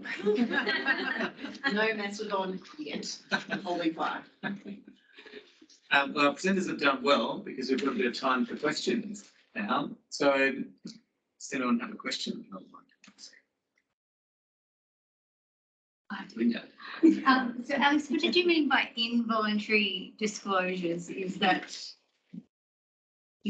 Yeah, so I think in terms of charities, a classic example of that is the charity ranking websites. So GuideStar and Charity Navigator are the classic ones in the US, where there is often a non-profit organisation that's mission is to assess publicly available data about charities, often from registers, and use some kind of little rubric or algorithm or assessment process to provide a ranking, if you like, of multiple charities. They tend to be published as, you know, top 10 best charities for this and top 10 worst charities for that. So that's one very visible and accepted form. But is the involuntary only if you're the worst, not the best? Because you'd be glad to be. Well, it's an interesting question, I think. I wonder if a division is the ones they control versus the ones they can't control, or the balance of disclosure, what they're willing to disclose versus what others have disclosed about them. And then the attributes of those different channels of disclosure. Maybe. Yeah, and I think it was interesting when Holly was talking about sort of the effect of something rather than the intention of it. I think that's an interesting division too, and that applies to disclosures as well, because it's like if the intent of the disclosure is to harm, then that's very different from the effect of the disclosure being perhaps unpredictable. But I think that's really interesting as well, because there's timeframes, right? It might not have an immediate effect, but it might have a longer term effect. So when you assess that, your assessment might change with it. Yeah. Unless you kind of have a cut off of Yes. It's like the idea that, you know, a charity's impact, because that's of course what they're trying to achieve, and the idea that, you know, we have these disclosure or reporting timeframes which tend to be, you know, this idea of punctuality, but impact doesn't sort of come along when you want it to. And you could have a charity's work that achieves visibly nothing. Oh wow, look. And that particularly pertains to advocacy, where you can spend years, decades trying to create a change, and then all of a sudden, supposedly, out of nowhere comes this miraculous policy shift or whatever, and yet the fact that this organisation has been working on it for such a long time is invisible.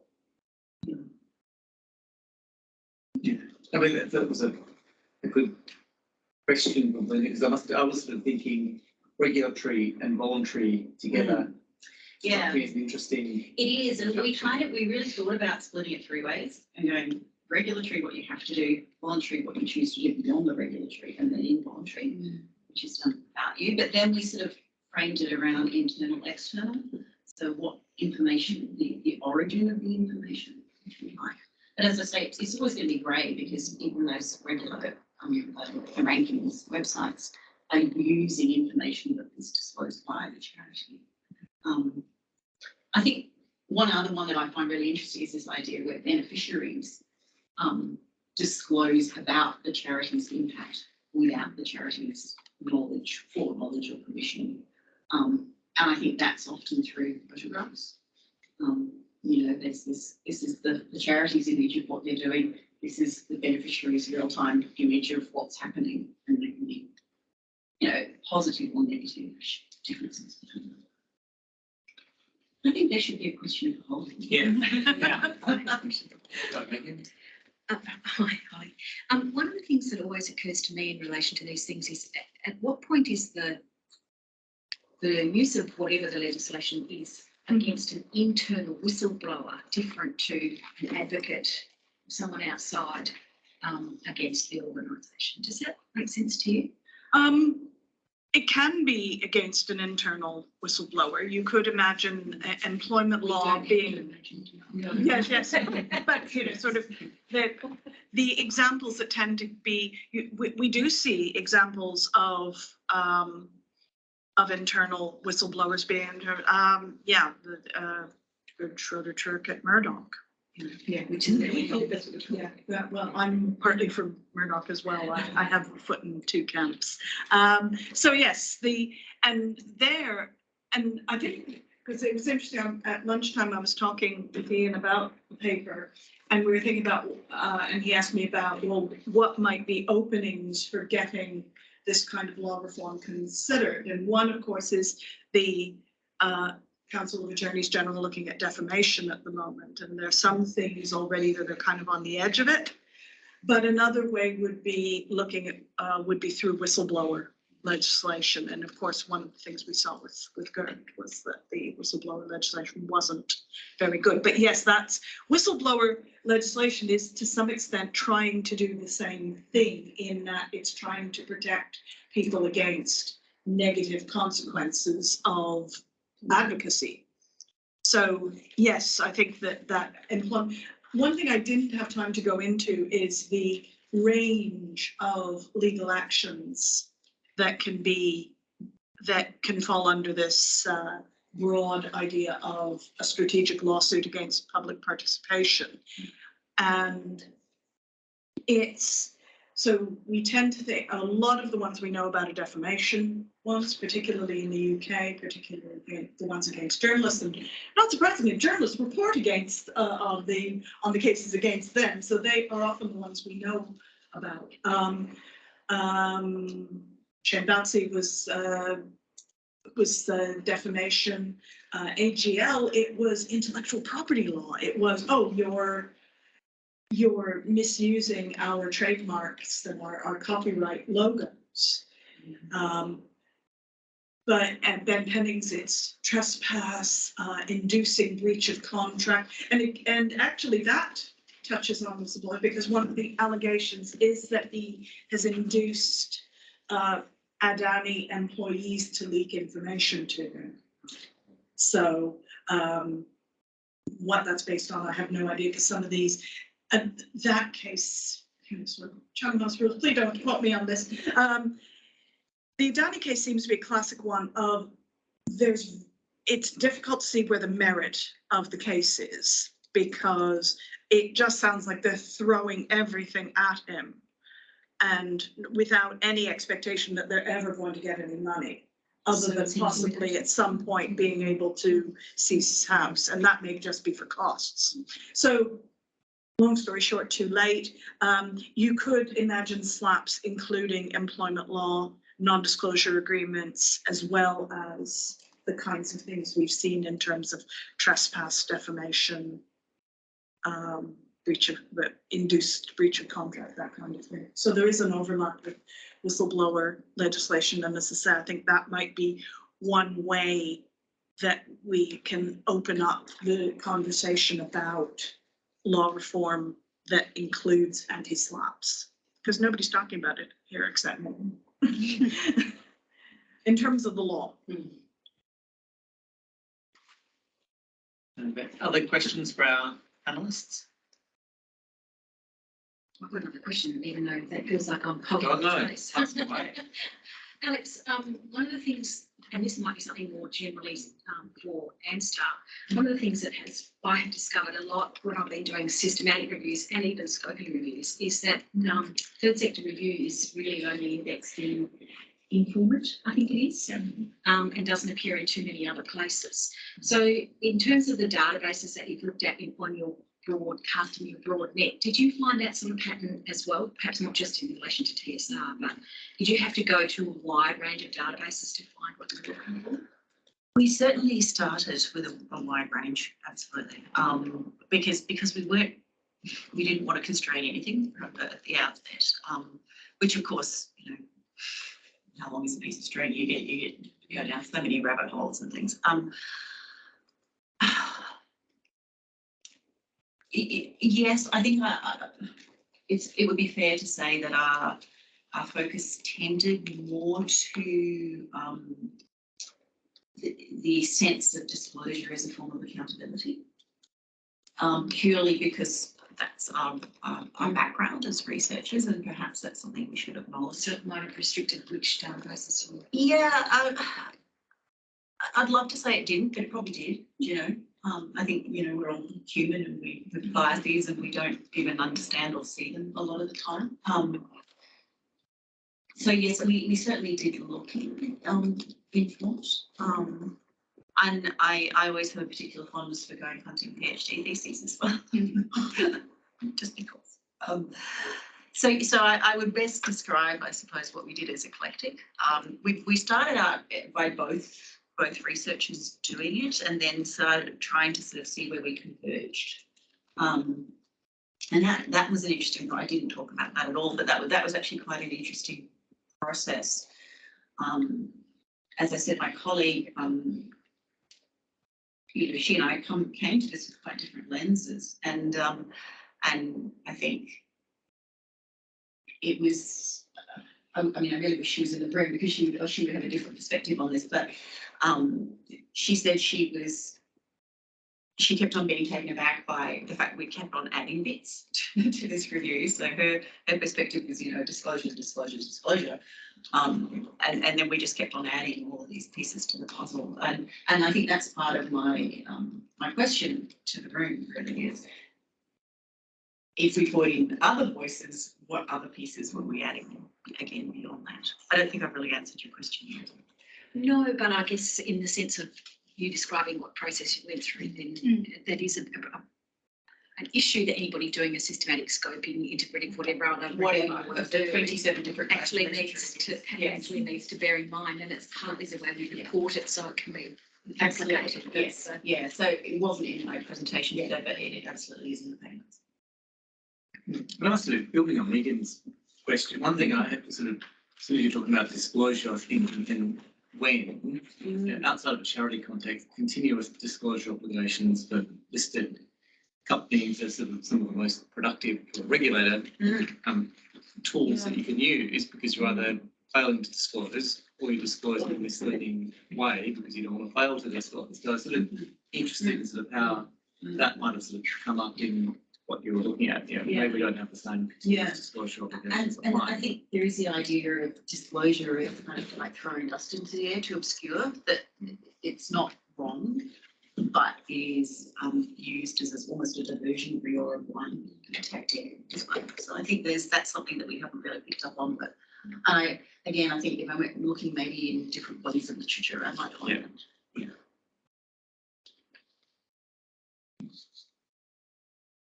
Any other questions for our panelists?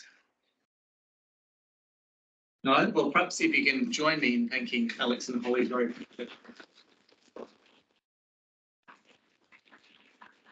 Thank you, and they've been so efficient for time. We can More coffee. We can get to our coffee and tea a few moments early, so go and enjoy yourselves.